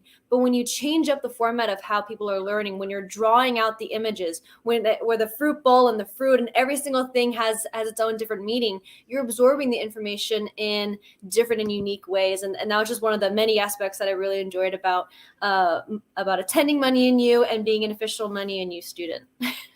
Well, you have to come to Dallas, because talk about relationships and networks and people that really get to know you. It's we have very successful. We are now being sponsored, and we have a joint venture. And thank you, David and Isabel. I learned so much in all those masterminds. I knew quite a bit. I and I grew up in the legal system, and that's why I stay away from attorneys beforehand, set it up and all that. But oh my God, I learned so much. I have all these distinctions. So now we have a joint venture with the Dallas team, and they have a magnificent team of people, and very sophisticated, and they surround themselves with experts that guide them. The young man, Jason Estes, and you can go to fridayswithdoria.com and see the replay. There, yesterday, David, you were asking me what books am I reading. I'm actually really getting into quantum theory, quantum energy, quantum technology, and how it affects us. For me, it is just so profoundly powerful. And so these young people that are really successful, they really connect. They connect person to person. And then they have the experts look over at all the investments and all the things. And I passed the test, and they're so supportive. And to have access to that kind of money, and to have access to that kind of support is a dream come true in the United States. I have that in Asia, but I was looking for it in the States. Of course. Fred, I also want to bring you back into the conversation as well. What are some unconventional authors or courses that you recommend for people who want to start branching out? There are certain set high recommendations, but what do you think are some slight unconventional ones that maybe we haven't heard of that you highly recommend that people start researching, whether it's books, whether it's courses, websites? What are your thoughts on that? Yeah, that's a great question. I feel that education is so important, no matter what you do. I love the work Dory is doing with Money and You. That's something I've been following for a while, and I look forward to being a future graduate of that training. So I absolutely. Now with education, and what was said earlier about access, that's something that has changed radically in the last few years with technology. Now we have access to top experts in every field, and there's so much education available. There's podcasts, there's books, Mhm. but there's also online training and Yes. workshops, experiential workshops. So no matter what type of investing you do, whether it's note investing, the industry I'm in, or you're involved in stock investing or real estate, any area, pursue that training, attend workshops, find the niches that you're interested in, and don't be afraid to invest money in yourself and your own education. Yes. I feel that's so important, and it's the place to start. Because if you get out there and start investing in different things, it's easy to lose a lot of money very quickly. And so Yeah. it's about getting education, surround yourself with the right people, the right mentors, other individuals that are going to grow with you. And where do you meet people, right? You meet people by attending trainings, by Yes. attending conferences and events in Mhm. your industry, in the industry you're interested in. There's so many. It's great that live events are coming back now with full force. I love that. And my schedule is filling up for sure. But that's something that I feel is so important. Get out there, meet people, and learn. Yes. There's definitely a higher need for customizing your education. I myself am a college dropout, but in that time frame, I've been the fly on the wall. I've gone out and gotten lunches for people. I've sat in meetings. I've attended events, and I've just absorbed all this information to figure out what it is that I wanted to experiment with and try out. And now I own Top Talent Agency, and we focus on publishing, publicity, and show production. But it gets me on stages like this because I was able to pursue that. I also want to hang on a little bit more about the events. What are some events that you're going to be attending this year, Fred, that you recommend that our audience go to? I want to give them something tangible that they can sign up for today, that they can start learning from and start planning for. Yeah, absolutely. One of the events that's big in my industry is it's called the Paper Source Note Conference. It happens every spring in Las Vegas. I attend that every year, and that's a great place for anyone interested in note investing to meet other investors, do transactions. The people you do business with, they're all there. So that's a big one. Other events coming up. There's a lot of online as well that's happening. This one, for instance, where the Money Forum, bringing together great minds, great concepts and discussions, and you can follow the people that come, the people that appear and are sharing their expertise, and learn about what's going on, other activities that are happening. But I can't say enough about the importance of this. Find the workshops, the learning opportunities that are going to align with what you're looking to do, and pursue that. I love that. I think a great piece of advice I got in the very beginning was find someone that is in the industry that you want to pursue, that's the expert in that. See what they've done and see what you alone can replicate, and then build a team around that if that's something you want to keep pursuing. I think with that key advice, it really just changed my mindset of, oh, this seems so hard. No one can do this. No, absolutely. And what are you going to, if you had that thought, Isabel, if all of a sudden you were in a room with 10 people in that same industry that were very successful, can you still say that with a straight face? Right? Because you got 10 examples proving you totally wrong. And they're going to say, yes, you can do it. We'll guide you. We'll help you. We'll teach you about not making some of the mistakes we made that set us back. And so you learn by getting going, getting some confidence, and avoiding some of the bigger mistakes as well. So something I was taught at Money and You is that the reality box, once you break out of that, then it stops all of the excuses. It takes away the limiting beliefs that were established, that because you grew up in a certain area or you were told certain things that it's not possible. But once you break through that, there's no limit. Dory, I want to bring it back to you. Can you share with us a quick success story of someone who has either attended Money and You or someone who has worked with you that actually achieved a sense of financial freedom through these unconventional learning methods? Yes. Very quickly, though, the Best You. We're going to the Best You, Fred. I hope you're going to join us on March 3rd, 4th, and 5th in Los Angeles. That's the best event. And I want to hug and kiss a bunch of people that I never have met. So come on over, booth 318. I was going to say, there are so many, but one that probably that would move a lot of people. One of our instructors, his name is Andrew Barron, and he did Money and You when he was, I believe, 24, 25 years old, and he was making in New Zealand, they counted by week, and so he was making $200 a week as a waiter. And he ended up doing Money and You, and I kind of adopted him a little bit because I could tell that he was a rock star.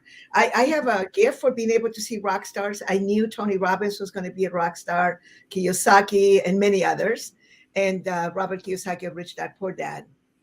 And what happened was with Andrew, I kind of took him under my wings, and he just started practicing. And everybody should go to moneyandyou.com and download the business success model, because you all were kind of describing it. Remember, you learn from masters, you create a niche, you leverage that niche through an aligned team and systems, you create synergy, and you create results.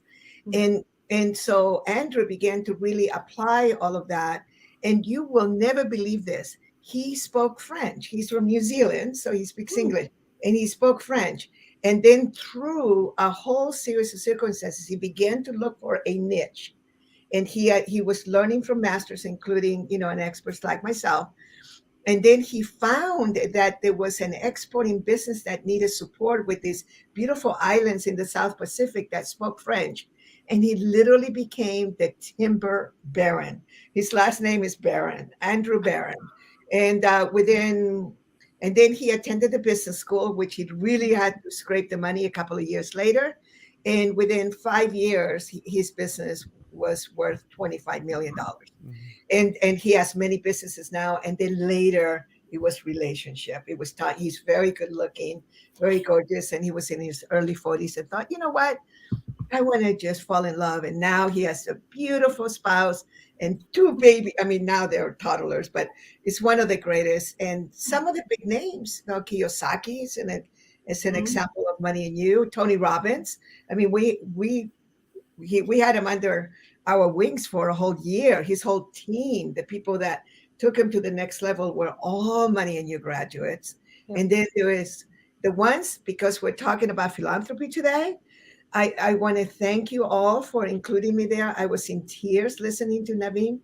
But one of the things that if you go to the Lighthouse Foundation in Melbourne, Australia, the Reach Foundation, also in Melbourne, Australia, Australia now, these are people who attended Money and You. And like Naveen was saying, like they took first beautiful Susan Barton of the Lighthouse Foundation.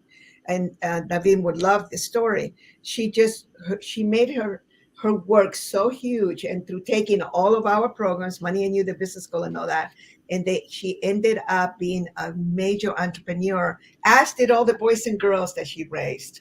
So we'd love to collapse in many ways philanthropy, doing good and creating tremendous wealth. I love that. Well, thank you for all those wonderful examples, and it speaks for itself, where it doesn't matter where you're at, as long as you have a vision, as long as you have a giving heart, as long as you are always willing to be a student, then it's never too late to learn something new and to expand on your knowledge. So thank you, Doria, for those examples. Fred, I also want to bring it back to you.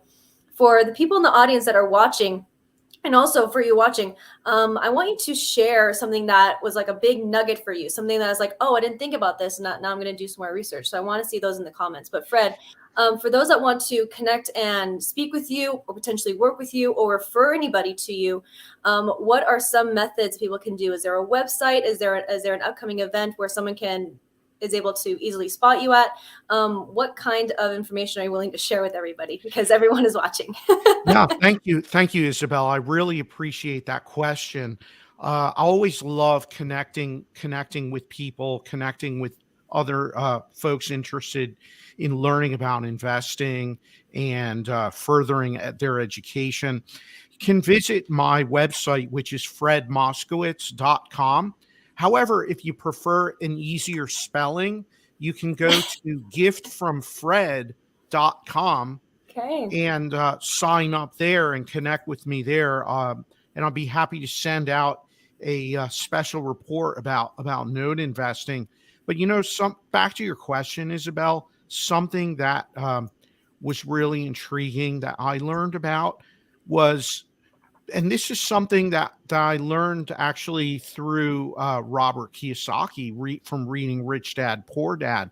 It's the idea about investing in assets, right? The idea of buying and building assets that you own. They have tangible value and they generate income for you. I feel that's so important. And there's so many examples of this, right? You can own real estate, rental property, the most common.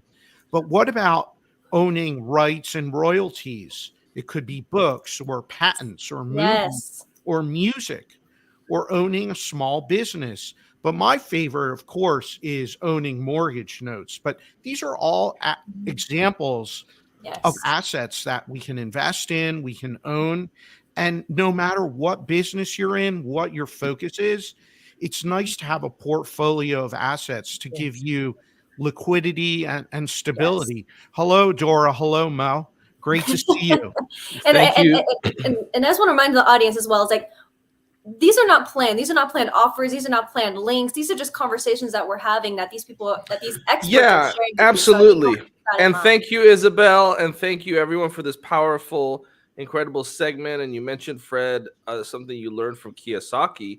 I wonder who Kiyosaki learned that from. I suspected maybe Doria Cordova right here. And just a quick reminder, we at 1 o'clock at the top of the hour, we just want to remind folks that the views here do not necessarily reflect the views of the organization. There's no financial advice, and an appearance here is not necessarily an endorsement. This is a free speech platform, and we want to welcome folks from all walks of life to have an opportunity to share what they do, but they speak only for themselves.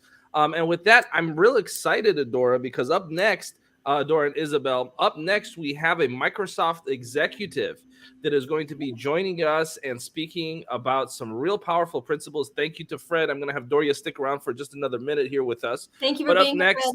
Up next, we have a Microsoft executive.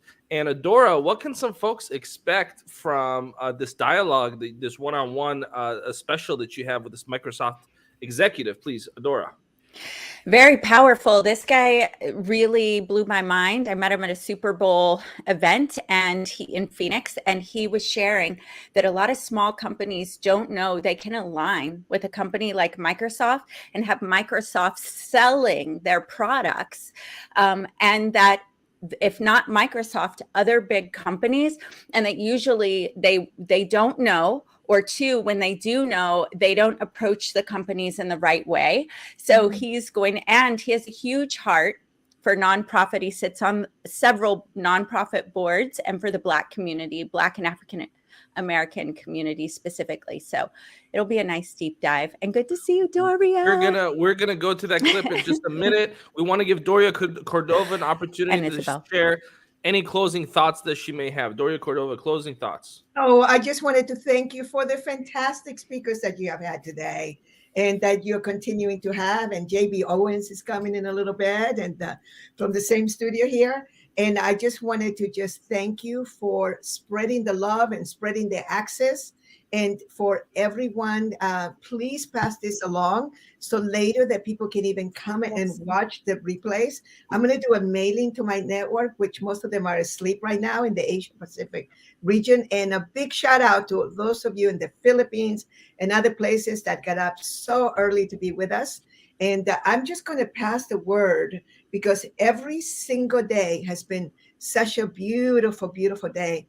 And I am looking forward to, we still have another day, and this afternoon and another day. So you guys are rocking it. And thank you, Mo. Thank you, Doria. And I just have to say, seeing you and David on the screen together brought me back to the pandemic era when the two of you would as a public service, be there as two leaders together, as two mentors, as two North Stars for the entrepreneurial community. I sat back, and when I watched those two masters, Doria Cordova, David Fagan, working together in Tangent, it was like lightning in a bottle. And so it was nice to see a little bit of that here again, and I hope to see more of that in the future. And we're going to take a quick break, and we'll be joined by that Microsoft executive one-on-one with Adora Evans right here on Money Forum Live. Jane King here, and together with the Los Angeles Tribune, I'm excited to be part of a special broadcast called Money Forum Live, where we'll be discussing the future of income and investing. We'll have interviews with experts breaking down all the ways people will be getting ahead this year and in the years to come. Everything from money making new tech and innovation to specific markets like real estate, crypto, stocks, venture capital, and more. This is not just a broadcast, but a public service being shared over Facebook Live, so you can join the conversation right now at moneyforumlive.com for free.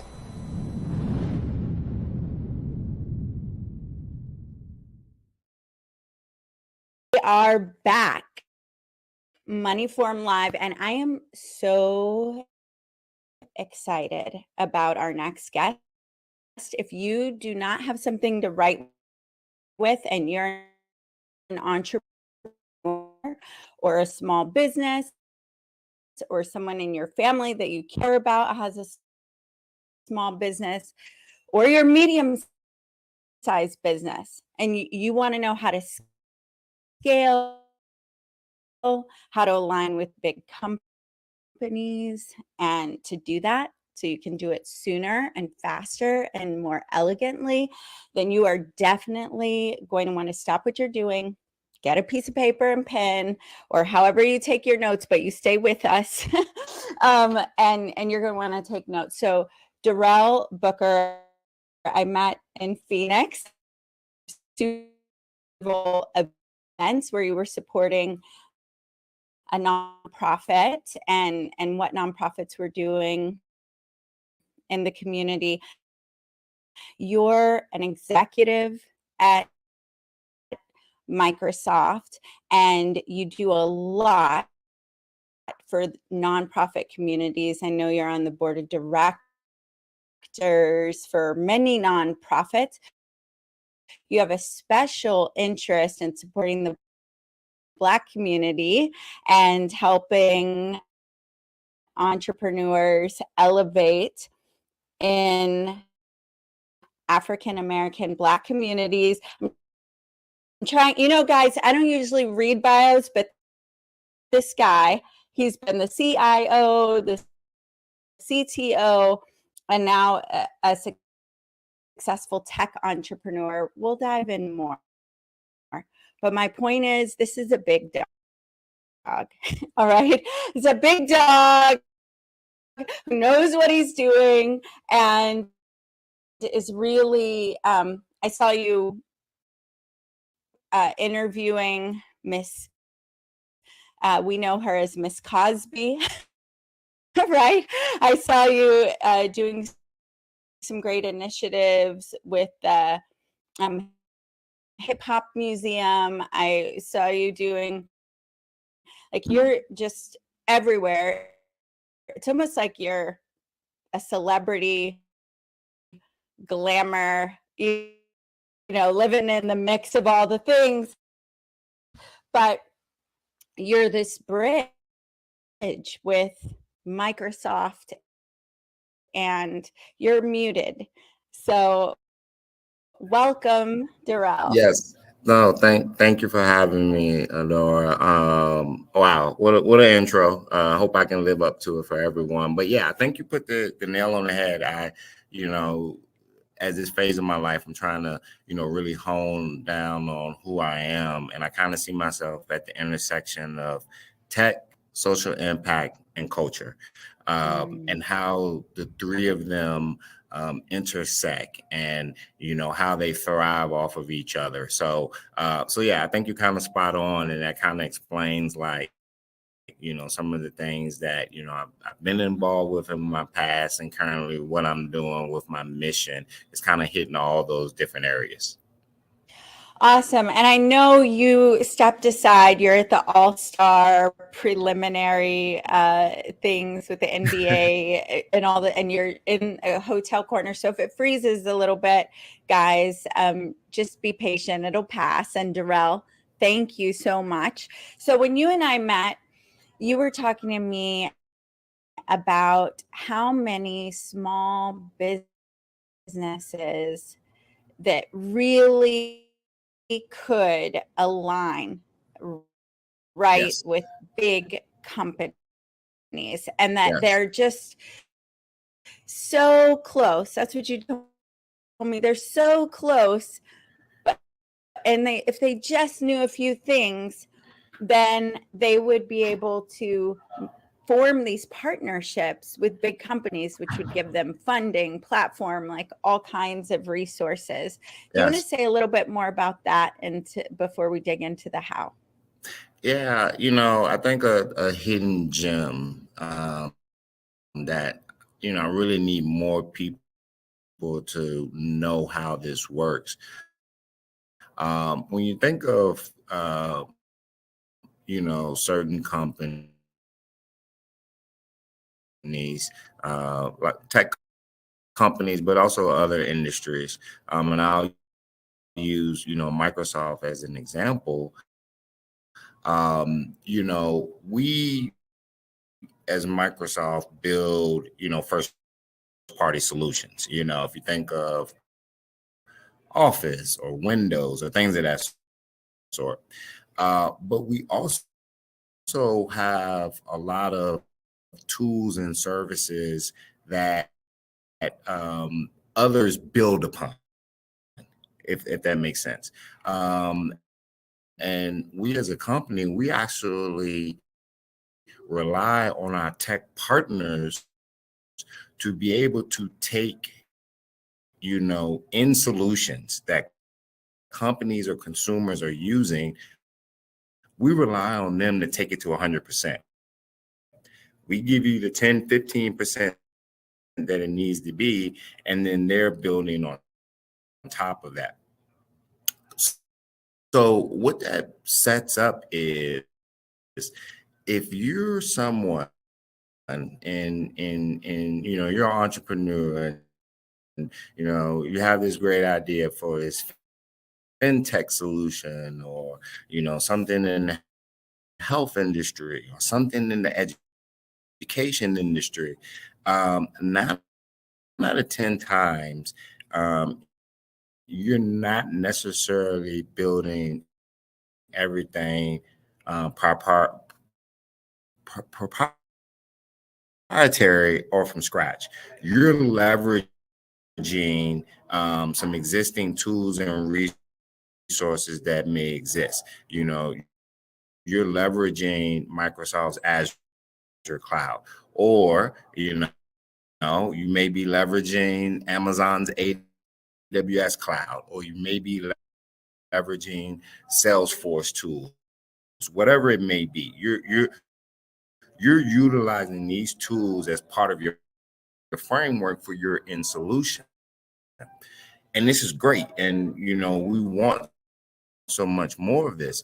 But what I think people do not realize is, companies like us, we need you all, and we're looking for you all. And there's an opportunity for us to sell on your behalf. And I don't think people really realize the magnitude of this. I want to build this new fintech solution. I want all these banks and people, whoever to use it. It's this cloud-based solution, yada, yada, yada, yada. I need to build a solution. And then I got to go with this full marketing plan. I need to hire salespeople. I need to do all of this, once I built a solution to actually get it out there.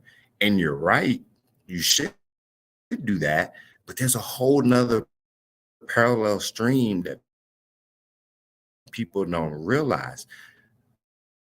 Microsoft and other companies, we probably have more sellers than anything. And these are people in these account roles that are selling into these industries our technology. And when we're selling those technologies, we're often looking for innovative spins on our technology and solutions to be able to offer people. So what you have is our sellers essentially going into, back to that example, going to these banks and saying, hey, check out XYZ product from one of our tech partners. We think this will be a great solution for you, Mr. Banker. And essentially, like I said, you're really gaining, some of our go-to-market strategy, our workforce, our sellers positioning your solution on your behalf. And I just don't think enough people take advantage of it, because honestly, they don't even know that that's a viable path. So that's incredible. I'm certain that you're right. I mean, you see the stats, you know what's available. So what industries again, and where do they need to be in their idea, and how far along do they need to be to begin to approach a company like Microsoft? Now, Microsoft's a little unique because I believe there's no industry that we're not a part of. So you can pick an industry out of the air and say, yes, there's opportunity there. But to answer your other question, where you are, it could be anywhere on the spectrum. You could be, a very mature organization, been in business for 10, 15, 20 years,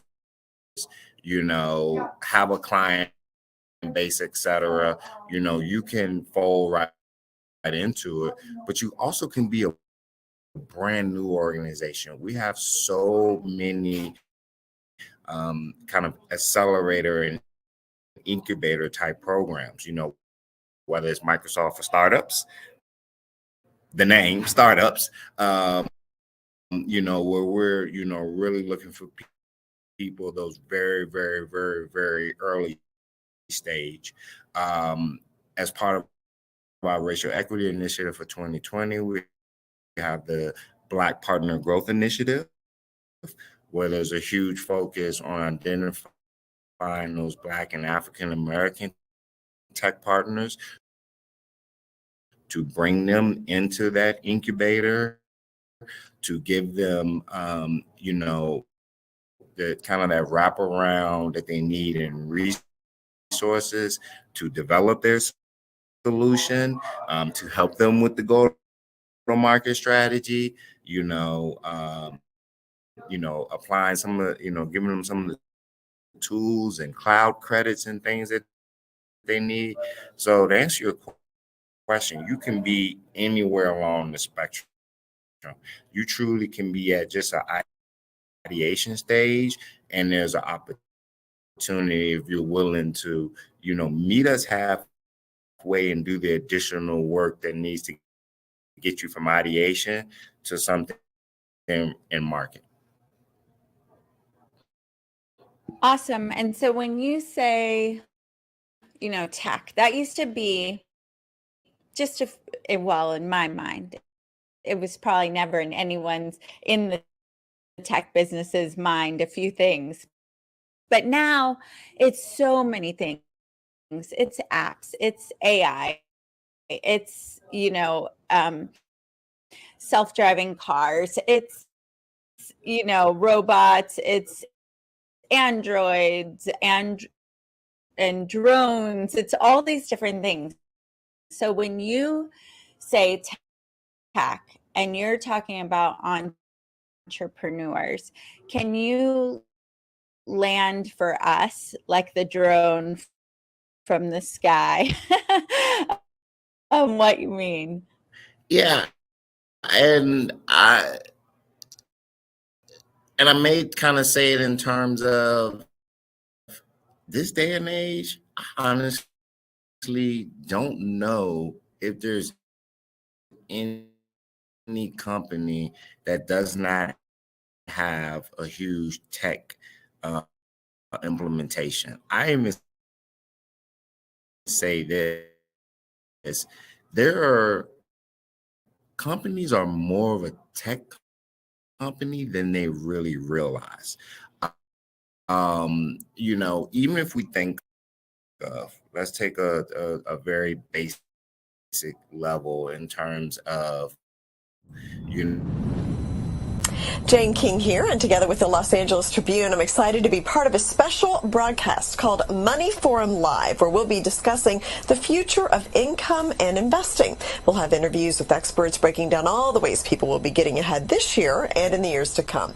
Everything from money making new tech and innovation to specific markets like real estate, crypto, stocks, venture capital, and more. This is not just a broadcast, but a public service being shared over Facebook Live, so you can join the conversation right now at moneyforumlive.com for free.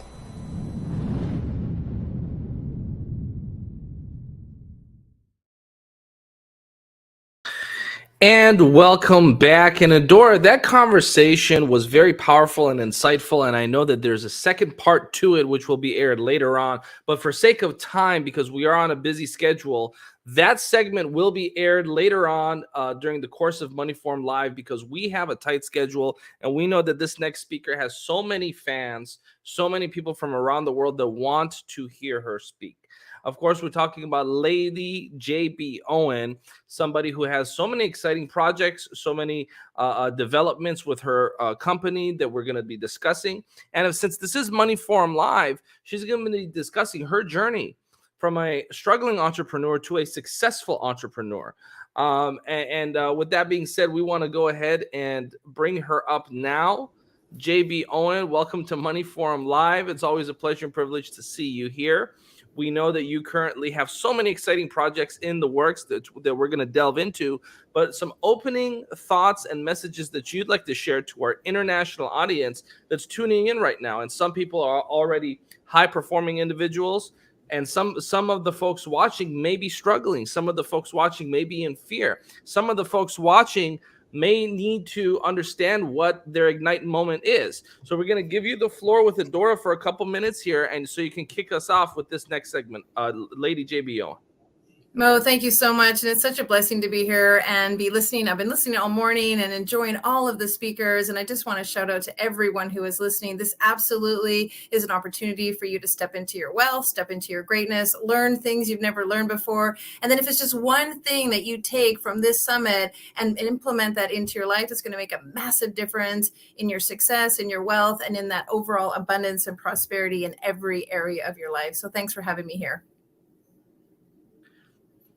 You know, JB, what I appreciate about you is you get straight to the meat and potatoes. Let's talk a little bit. Let's talk a little bit about what it means to have an Ignite moment in a person's life. I know that this is something you're so passionate about. I know that the Ignite brand, is something that you are so dedicated to spreading all around the world. So let's talk about the message, not just the term or the word, but really what does it mean for people to have an Ignite moment, and how can some of the folks tuning in have that Ignite moment for themselves with the way that you define it, JB? Yes, thank you so much. Well, we all have these powerful Ignite moments in our life, those magical moments that transform us and change us. And many of us have it around wealth. We've been in situations where we've been without money. Many people have had to live in their car. Some people have gone through bankruptcy. People have got into partnerships where it hasn't worked out. And there's been a lot of money issues or money or prosperity around those Ignite moments. The interesting piece about an Ignite moment is it usually is the precipice of you stepping into a greater version of yourself. yourself. Somehow that ignite moment, that difficult moment, actually becomes the catalyst for you to become that greater version of you. And sometimes hardships, and many times hardships, will awaken us to something different.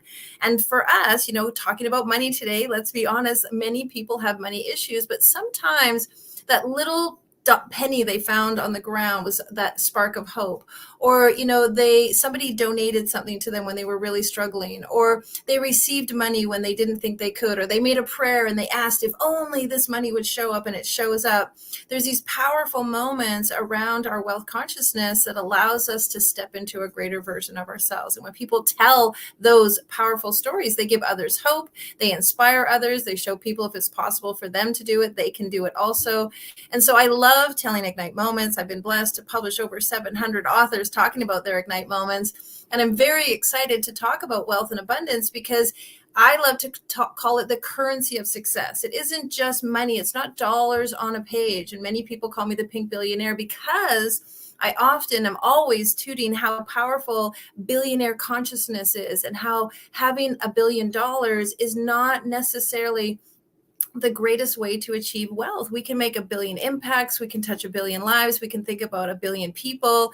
And I love, of course, the color pink because women are doing beautiful and powerful things with 1 billion person impact. And so the whole idea of an Ignite moment is stepping into where you fit into wealth and your own personal greatness. What I'm hearing from that, JB, is that you help people think big, especially with the pink billionaire moniker that has been bestowed upon you. So I'm going to step back because I know that Carissa Johnson, who does so much work in the women's leadership avenue, and you are going to have a real exciting dialogue back and forth.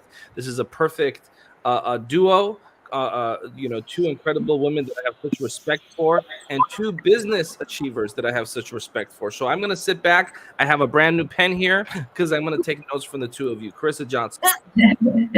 Thank you so much for being here, JB Owen. It's been a pleasure to follow your work. I've been discussing a lot of things with Mo about you and just the work you're doing in the world. So I feel honored to ask you some questions. And I first want to start out really basic for a moment because we're talking about a lot of really profound things like wealth consciousness, really expanding, stepping into your higher self, the future version of yourself. Can we bring it back a little bit? And can you share a little bit of your story to elicit some hope with these individuals who are watching this? What was your story getting to the place that you are now? Even just you give us a little tidbits, maybe some distinct Ignite moments that you had that really shifted things for you in a powerful way. Yeah, thank you so much, Carissa. I've been very blessed to be running businesses since I was little. I started my first little business when I was 9 and then always was loving being an entrepreneur. And right out of school, high school and college, I just kept building businesses. But like many people, I tripped and fell. I made multiple mistakes. I've lost businesses. I've ended partnerships. I've, put all the money in and then came out with very little. I've had that incredible entrepreneur journey and it's been a true blessing. And what I've learned from every one of those trials and tribulations is they've always helped me become a better version of the next version of what entrepreneurship looks like. I will share that through all of that, I've learned one really great rule I'd love your audience to hear is the triple win. We all have to win in business, and businesses cannot be successful when somebody is just always winning for themselves. And so when I coach my clients and talk about legacy and building legacy brands, which is what I love to do, is I share with people how important it is that you win as a business owner. Your customers win as they receive their product or their service, and then somebody else wins. That may be their customers or the products that they deliver. We like to build schools and ignite the lives and have that triple win with kids in third world countries. But we're always wanting to think of our business as an opportunity and a vehicle to empower others. And when we empower ourselves and we empower others through our business, that really makes a huge impact around the globe. Yeah, what I hear you say is that you're talking about a paradigm shift, right? Many people have had the perspective of the zero-sum game. If this person's winning, if this person has money, then I don't, right? So how do you shift more into that? Many of our audience members maybe are already successful, but you're talking about a next level of success. So what are some of the practical things or maybe some of your daily habits that get you to step into that paradigm shift over time? Because it might not be an overnight thing, right? It takes work and stepping into this new version of ourselves, this new paradigm. So what are some of the daily habits, the rituals, the practices that you implement in your own life to embody this new paradigm of everyone gets to win? There's enough for all of us to go around, because that's for some people a distinction. Yeah, thank you for asking me that. And it's true. There does need to be that conscious paradigm shift between, it's not a teeter-totter. I'm not going to win and somebody else has to lose. It's a very old paradigm. The truth be told is if we collaborate and we work collectively, we're actually all going to benefit. Now more than ever, we have to rely on each other around the globe for services, for products, for manufacturing, for marketing, for PR, for HR. There's so much diversity in the collectiveness that we bring into our businesses. And so stepping beyond this idea that it's a competition is actually one of the most beneficial things you can do to grow your business.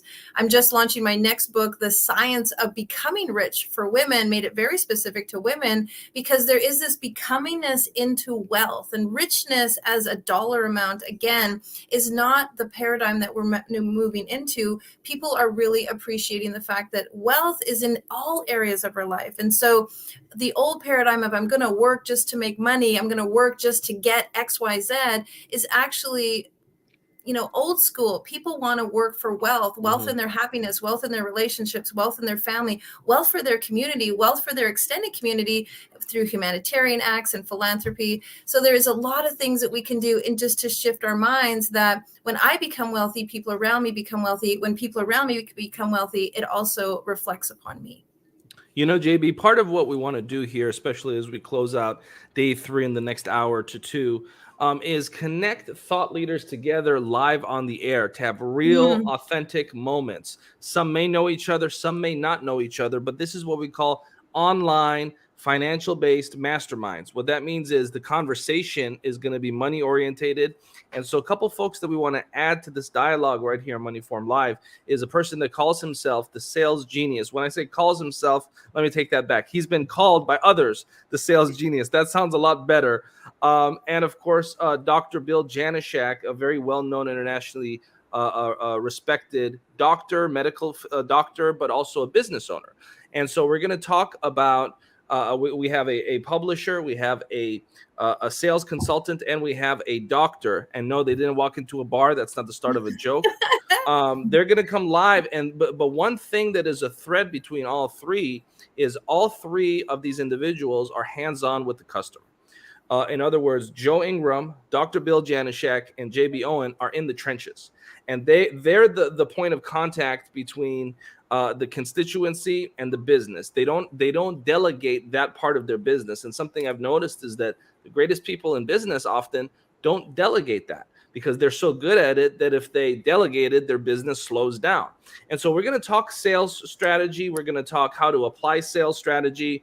And that might sound kind of unique because we have a chiropractor or a doctor here.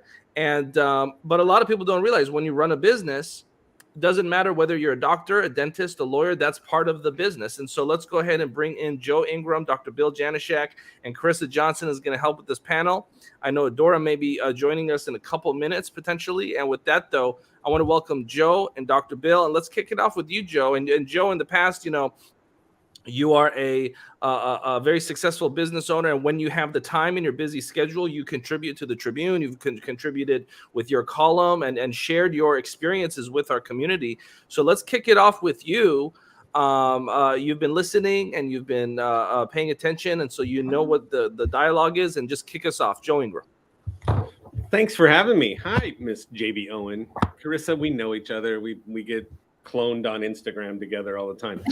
So every time we log in, there's another account pretending to be one of us. So, but yeah, so when you look at this and say, again, right now, money is of concern of everybody that's out there. And if you have a business, what is your business? You don't have one until you sell something. And if there is nothing transacting, you don't have anything to do. And so one of the things, like Mo said, is that while I train companies, I also get involved with everything within it. Bill and I have actually done business ventures together because when you find someone you click with, you can do it. Things become much easier to move forward. And so I like the fact that in a time that we need to be looking for, you can't invest money if you don't have money, right? Unless you're going to go get some, Ponzi scheme we can get running. But overall, the answer is how do we get the future of your income is going to be your ability to relay a message to somebody and have that message be understood and compelling enough for someone to take action. And to me, I just look and say, there's so many opportunities out there today. No matter what you look for, you can find a way to make money today. And it's about, can you be hungry enough to find that way? And so that to me is the biggest opportunity we have right now, is to get out there and actually make something happen. Are we satisfied with his answer, ladies and gentlemen? Do we keep him on the island? Do we vote him off? What You do could guys vote say? me off the island if you want to. Is that satisfied? Dr. Bill Janishek, I wish you were a little more emotionally involved in being here, show. Dr. Bill, the floor is yours. First of all, I want to say I'm so pleased to be sitting next to Joe Ingram, because we're not allowed to sit next to each other in most events that we go to. So, Joe, it's great to be in this I don't know which side you're on. Hold on. Yeah. Oh, look. Mo. Oh, thanks. That was Mo. Separated us. That was great.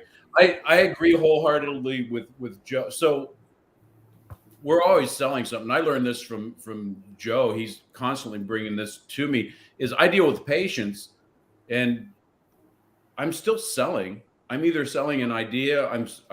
If I'm educating, I'm selling. I'm trying to influence people to do something different than what's got them in the position that they're in. When they come to me, they're in pain. They're in a physical pain. They have a brain issue. They have some, back pain, neck pain, headache, injury, or they just want to optimize themselves. But whatever they have, it's a pain to them.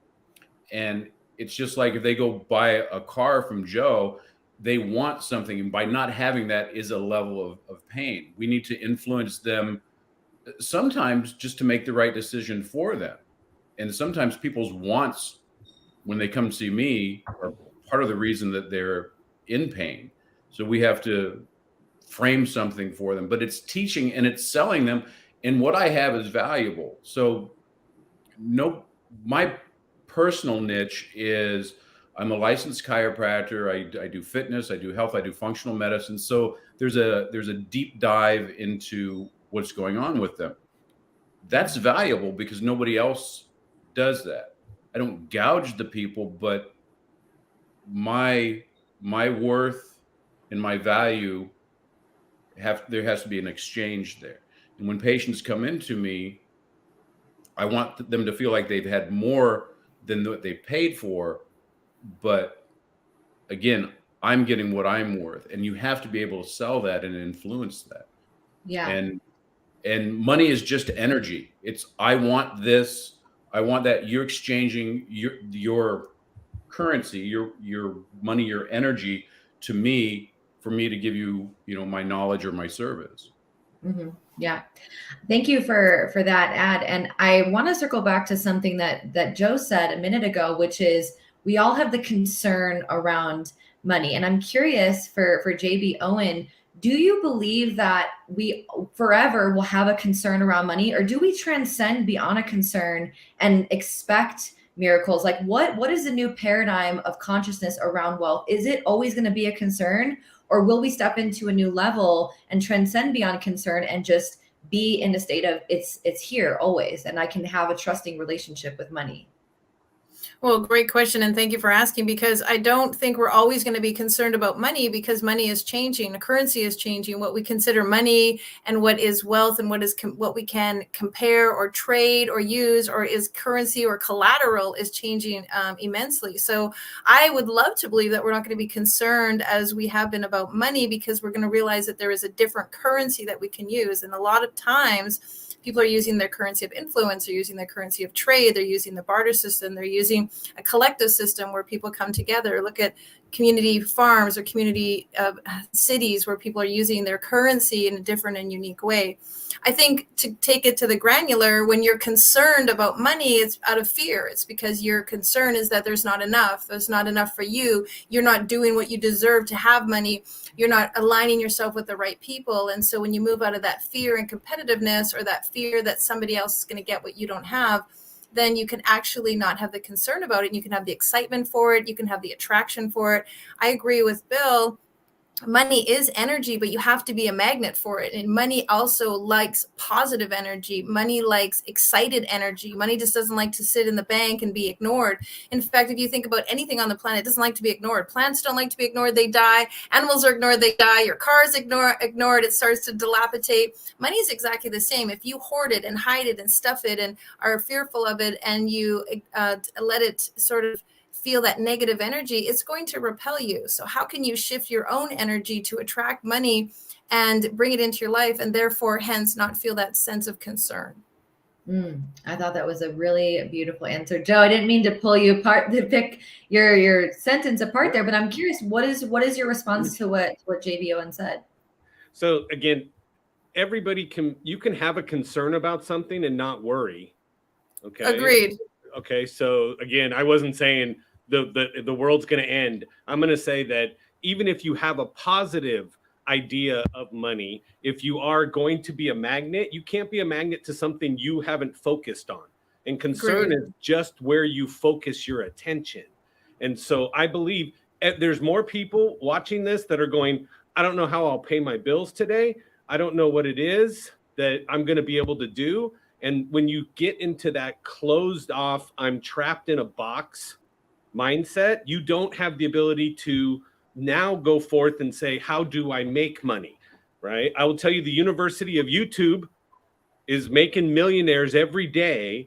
But if I'm sitting back and I'm going, I don't know where my next paycheck is coming from. I don't know how I'm going to feed somebody today. Right. And that's the very drastic part. There's still people that have money and don't know. Right. I'm in a group family chat that everybody in this family is fighting over $200. And I'm like, shut up. Somebody give me a Venmo so that I'll pay $200 to not have my phone blow up. Right. And so my concern is for peace in my own life more than it is for that money. But that's because I'm always looking for an opportunity to find a way to make money or invest my money, invest my time, find a way to amplify the good things about me that will generate either its influence, whatever we want to call it, it's currency, right? Agreed. What are we trying to share with somebody that we're going to get something back? And it's a great way to look at something to say is I don't have to have cash to do it. But again, if you feel really alone, stop paying your bills. You'll get enough bill collectors and everybody else calling you out to be like, look, I've got my phone's. I was like, where's he going with that? Right? Like, no. But you know what's interesting is Joe being an electrical engineer. Not many people know that Joe's an engineer. Is money is called currency, and energy, that electrical energy is also current. So that's currency as well. And it just kind of goes back to show that it's the energy that you put into it, and that the relationship you have with money or abundance or flow or whatever you deem necessary.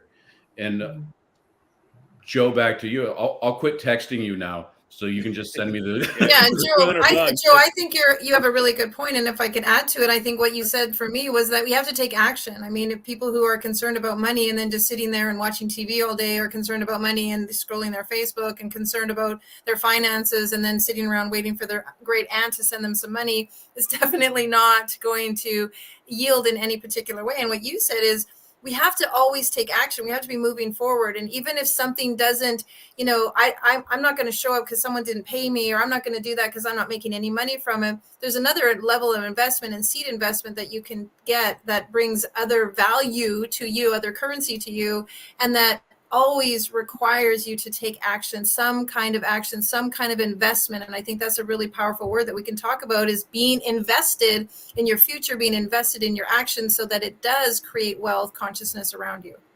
Yeah, this is such a powerful one, because action solves everything. And that's exactly where we're going to go.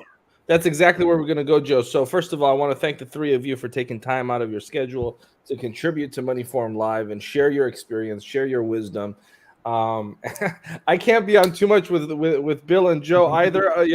What they didn't mention is that I'm also not allowed to sit next to them as well. So with that being said, one thing that we know is that there are a lot of folks that are a little bit in a state of paralysis given the changes in the economy or the uncertain economic times, which is probably the proper way to put it.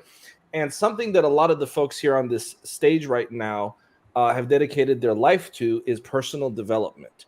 And this is not something we have spoken too much about specifically on the forum, more specifically the idea of being proactive. And so one thing that I know about all three of you is that you value being proactive. And Carissa, actually, you're also included in that dialogue. And so right now there are folks that are kind of stuck. They're not moving. They don't really know what to do. Maybe they don't have as much today in the bank than they did 2 or 3 years ago. And they don't really know what to do next. And so let's talk about how can you be proactive in this changing market? How can you be proactive with things like AI that are taking over so many different industries? How can you be proactive in the freelance market that we're in? How can you be proactive in these changing times? Even with practice, Dr. Bill, you've had your practice in the heart of Orange County for about 30 years now. In the 1990s, when you had your practice, you didn't need to worry as much about marketing and being proactive and being out in the trenches because you would put up exactly. You would put up, well, that's a good point too, Bill. But you would put up a sign and people would know, okay, that's where the chiropractic office is. But now, because of the hyper-competitive era that we're in, you're forced to be a digital marketer. You're forced to develop better sales skills. And so what are some things that folks can start doing right now to be proactive in these changing economic times? Let's start with you, Joe. Nothing. It's all doom and gloom. I'm sorry. No. Wait. So there's plenty of opportunities you can do. I'm going to throw out there right now. I have a little t-shirt company. It's more of a hobby thing that I put together. Literally go to canva.com, download, and you can sign up for free. Go to printful.com, sign up for free. Okay. Come up with an idea for a shirt. It can be your school. It can be whatever it is. Watch out for copyrights, right? But come up with an idea, put a saying on a t-shirt, go put it up. Then you go to joinlaunchcart.com, gives you a free site for you to put your stuff up. It's a merchandising site. Connect yourself to Stripe. That's free again. Now you go make an idea, design it on Canva, upload it to Printful, hit the button, send it over to your store, and you could be making money this afternoon. My son was 21 years old. He said, Dad, I want to start a clothing business. I said, we're not going to go to downtown LA and go buy bolts of fabric and go do all this stuff. I said, I went to Fiverr and bought him a logo for $10 5 years ago that we had done nothing with. And I said, here, go sign up, go to Join Launch Cart, get your cart, go do this. In an hour, he had 3 designs up on his page, put them on his social media, and his friends started buying it. But it's because you're not looking for what is the excuse that I can't do something. But his answer was, I want to do something like here. You just got to ask the people that are already making something of themselves. You want to go and say, I want to be published. Who are you going to talk to? Go to JB Owen and say, how do I do this? Right? You can send her a DM and she goes, well, the first step is do this. If she sent the same sentence to everybody that asked her that question, 1 out of 100 will actually go, okay, I did it. And now she's like, oh, there's someone who's actually taking action and not just trying to collect more information, right? You don't need to do that. You can start a podcast for free, okay? Start a podcast, start getting something. People think like you, and you think, no, it's not. And you go, no, the whole reason I know Bill is because we think the same. Yeah, Scary, but it's absolutely. true. And here's the thing, we have someone in the comment section, Joe, that said, sounds like Joe Ingram must have read Guerrilla Parenting. What a great way to support a budding entrepreneur. Yes, Joe Ingram. In fact, I think I see it right behind you somewhere, Joe. That is a fantastic book. A lot of parents have been inspired by that book and have lessons that they've taught to their children. I tried applying it to my dog. It didn't work. But I'm hoping that we could get Guerrilla Parenting for pet owners coming out soon. Yes, and one thing, Dr. Bill, what are your thoughts on what you just heard Joe share about kind of a step-by-step plan on being proactive? Do you have a similar kind of direction you can give folks? Because a lot of people tuning in to this program are looking for an actual action step that they can take. And thank you, Joe. That was exactly what I was looking for. Planting the seeds. Dr. Bill. Well, I always agree with Joe. because that's how you know you're right. Yeah, then I know I'm right over there. It goes back to what he said with the t-shirt is action cures everything. So I like to go beyond the meme signs and what's that actually mean. In my industry, I'm health, wellness, fitness, longevity. That's physical energy that you put out that allows you to go forward. That actually changes the way that your brain is, that causes you to internally be optimistic. You know, when you're running through fire in a gasoline suit and to get to the other side, that's part of it. So first of all, take care of your body, because you can't walk around with this great energetic body inside of you in this terrible meat suit. So take care of that, because that's going to go forward. And action does cure everything. All the greats from Joe Ingram to Tony Robbins will say the same thing. It's action causes that. It creates a momentum. It creates a chip in your dopamine and your focus and everything else. That's the first thing. Then focus on something. Get around people all around you. Come to the LA Tribune and look at JB and look at Carissa and look at Mo, Joe and me, One Life Productions, all this stuff. You have mentors out there to focus on that and keep going with whatever you're focused on. Like Joe just said, you can start a business nowadays in an hour. And yeah, Joe, I loved your advice, because I'm like, as soon as I get off this call, I'm going to start my own little t-shirt company immediately. So here's the thing. I mean, and thank you, Bill, if I could just share what you said, because I think we gave great advice. Here's the action, take care of the body, and then I'll just do the trifecta, take care of the mind. There is no such thing as no. No just means new option. If somebody gives you a no, it means just look for a new opportunity. And I think really understanding attitude is everything. Your mindset is going to get you there.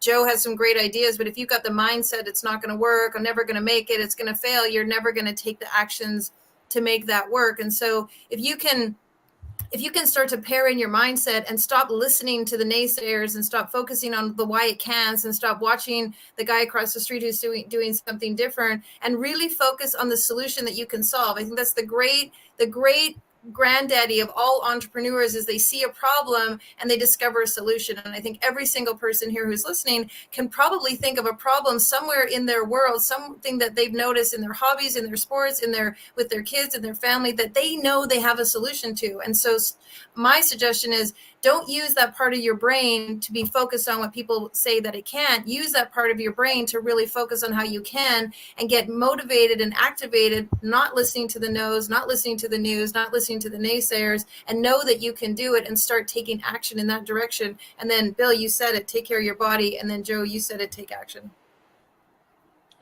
First of all, thank you, JB, for that. And as we're getting ready to wrap up this segment and wrap up day 3, I just want to make sure that our guests here have a very brief time to share any final thoughts, 30 seconds or less, starting with you, Dr. Bill Janishak, please. I'm just going to go back and reiterate what I said, is take care of your body and mind and focus and get around good people. And once you go that, the synergy will take care of itself.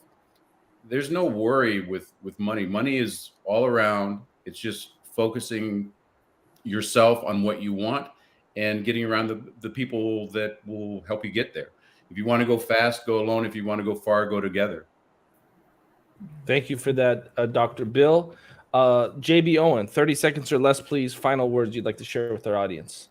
Yeah, as a publisher, I'm just going to say, when you tell your story, you transform your life, and your story is your story. Nobody owns your story. You got where you are today based on your own unique journey, and you can build a business and build a brand based on your story and what you've been through, what you've overcome, and the message and the mission that you believe in. And so I feel like there's a multitude of massive businesses. Anyone can start a business, but start with your story. Start with where you started from, your ignite moment, what you've been through, what you've triumphed over, and how you can serve and help others. And that alone is an absolutely phenomenal, groundbreaking, no one else has it business that you can turn into an empire. Thank you, JB. Mr. Joe Ingram, you have seniority here, so 31 seconds or less, please. It's the gray that gets me the seniority. Yes. So I'm going to tell you right now, the answer I'm going to give you is just go take action. Okay. Even action in the wrong direction will get you going. Why? because you're stuck in what we call an emotion, right? You're in the emotion of I'm helpless. I can't see this. I don't see a way out. You have to physically take motion because emotion is emotion. It's energy in motion. And you're in the wrong spot. Just get up and go get outside and walk for one thing. An idea will come to you, right? If you take what Bill said, go hang out with the right people, right? Infinite intelligence will drop an idea in your head. But Amen. you just need to get out and go move and do something, because moving is better than sitting, because no one's going to drop a lotto ticket on your lap that you win. And so that's it, Mo. Thank you for that. Thank you for that, Joe Ingram, Dr. Bill, and JB Owen, for helping us wrap up and close up day 3. And folks, we're having fun. We're having a good time here live on the air. But at the end of the day, those 3 folks are very successful business achievers that had a very powerful message. The message, quite simply, is to take action. And Joe was there to give a very specific example, but it doesn't have to be a t-shirt company.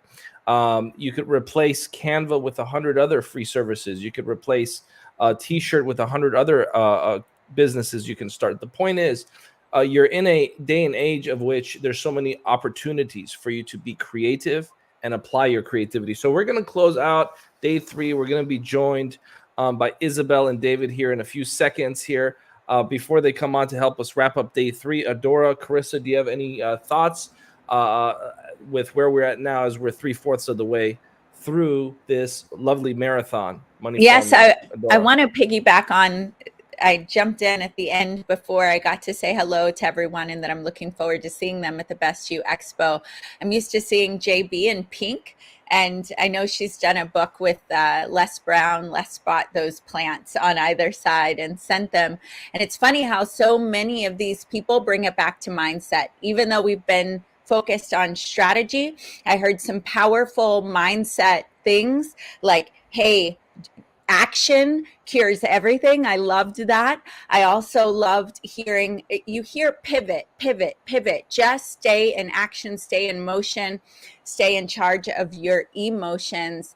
And we were given today, now to bring it to all of today, a ton of strategies that if we get in the right emotional state, and sometimes getting in that state is just take action because it'll move your emotions to the right state, we're going to be okay. We're going to be okay.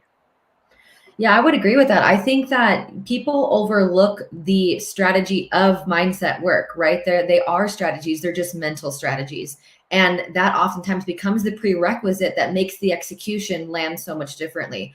And I loved when JV was talking, my whole body was lighting up. It was like she was burning away every excuse in my field, right? And so she was saying the naysayers, the news, and the no's and naysayers. And it was just like these alliterations, everything was landing so deeply in me. I know that our audience is really loving it. It was a great way to close out another great day, and we still have one more ahead. I'm going to ask David and Isabel to join us now just to close, just to share some final thoughts as we formally wrap up day 3. I can't believe it. It has gone by so fast. We only have one more day. I mean, I can't believe we're already at the end of day 3 here. Isabel, David, any final words that you'd like to just contribute as we wrap up day 3? And by the way, thank you, David, for picking Les's mind. I think our audience should really take a second to appreciate how rare that is, to get somebody that usually does not. And that's the premise. That's a large premise of this event, is combining public figures like David Meltzer with folks that usually don't have the opportunity to speak in front of the camera, or usually are not invited to forums like this. We did not want this to just be well-known celebrity authors and public speakers, but a combination and a blend and a myriad and a mesh of these 2 different categories of individuals. So for some folks, this was their first live television interview, but nonetheless, they still have a lot that they can contribute to our audience, which is why we invited them. And that's a new thing that we've never done before here, is creating that mesh all in one. So David Fagan, just closing thoughts that you may have. I'm going to pull a Mo, and I'm going to defer to Isabel. I'm going to let Isabel go first. Isabel, go ahead. You go first. Yeah. I'd love to. I think that a lot of information that's being shared, even if you feel like this isn't for you, this may not be for you right now. technology, real estate, investments, other opportunities that are open up to you for you to take advantage of, you might not exactly feel like you're ready for. But once you lean into the experience, make sure you're taking the notes, make sure you're reviewing the notes, going to these websites, taking advantage of the opportunity of these people who are freely giving you their contact information or websites for you to reach out to them at. They want to help you. So by making sure that you are leaning into all these things and hearing and writing down all of these amazing advice is going to change the trajectory of where it is you're going to go.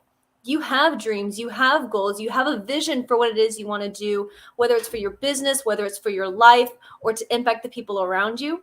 But by taking care of this, by customizing your education, by spending the time, you're already here, you're already listening to all this great information, but by applying it and seeing how it fits in the roles that you're trying to set up is going to make a big impact and difference. So yeah, today's day 3. It went by so quick. We got one more day left. So if there's anybody else in your life that you feel like has to be here, whether or not they think that they're ready, but you know that they will that they will get something out of this, send this to them, share the links, share the website, because this will make a massive impact globally, not just for each individual person.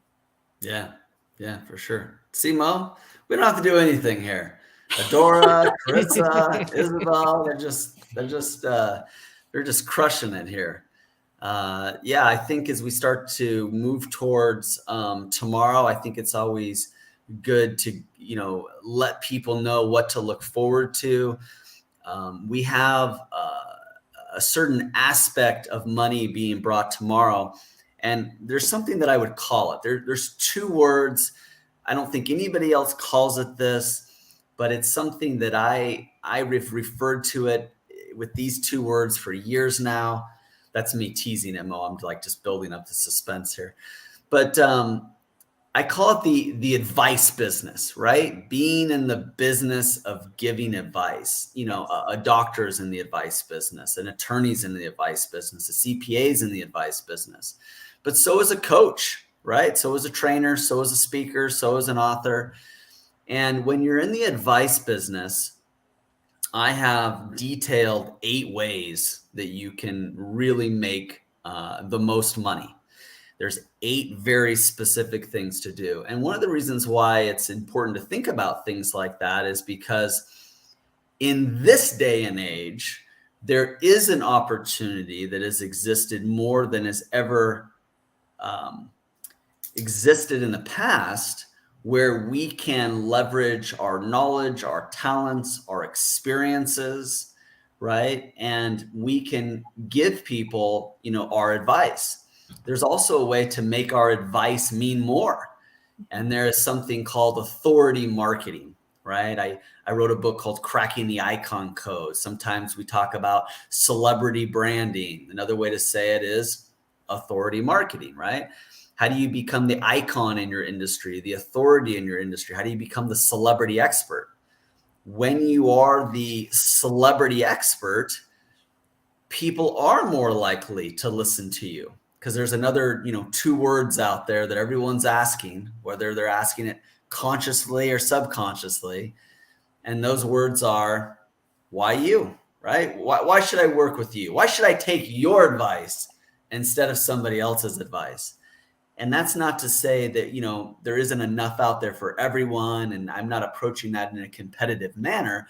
I'm just saying that we do have a finite amount of time, money, and resources, right? It's only 7 days in the week, 24 hours in the day. I can't read every book. I can't attend every event. I can't take everyone's advice. So, why do I listen to Adora? Why do I listen to Mo? Why am I going to listen to Carissa? Why you? That's kind of the question we have to realize.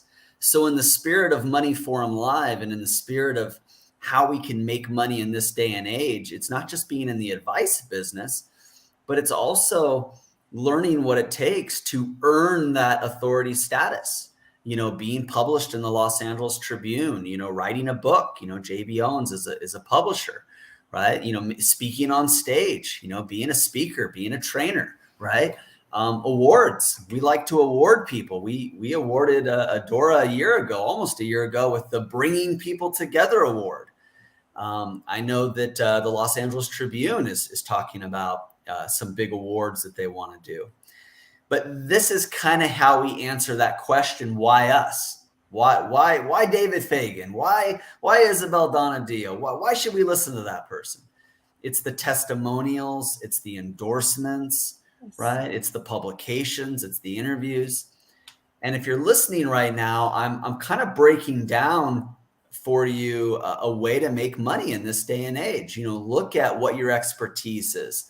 Look at what your experience has been, and where is that valuable? Who needs that advice? Who shouldn't be reinventing the wheel when it comes to what you're doing? And there are 8 very specific ways to take that from something very general to something very specific. One way is you could create a membership. Another way is you could create an app. People buy the app. Another way is you could sell tickets to an event. Another way is you could have sponsorships or advertisers. Another way is you could create a mastermind. And I'm not going to go through all of them now. I always want to leave people, wanting more. Little take notes of this. Teaser. Yeah, teaser. Leave people wanting more. But the point being is, we've talked about real estate. We've talked about stocks. We've talked about all kinds of ways to make money in this day and age. But one way that's more prevalent than it ever has been before is to be in the advice business, and for you to advise people. And there are a lot of things that are continually coming out new that you can go and learn. We've been learning about AI. There's a lot of questions about AI.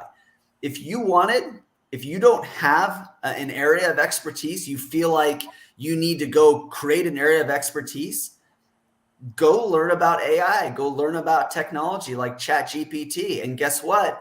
We're going to need that advice. There's new things that pop up all the time. When Instagram first popped up, people didn't want to move, right?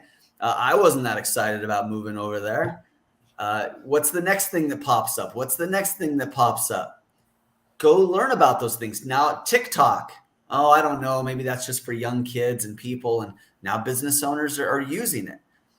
That's only existed for a handful of years, right? Zoom came up a couple years ago. You could become a Zoom expert. So whether you're a friend in a foreign country, looking for your first business venture, or you're somebody who's been doing business successfully, that you're looking for the next big thing, there's a lot of big things out there right now that you can decide, I am going to become the expert on this. I'm going to go study it. I'm going to go learn it. I'm going to go play around with it. I'm going to experiment with it.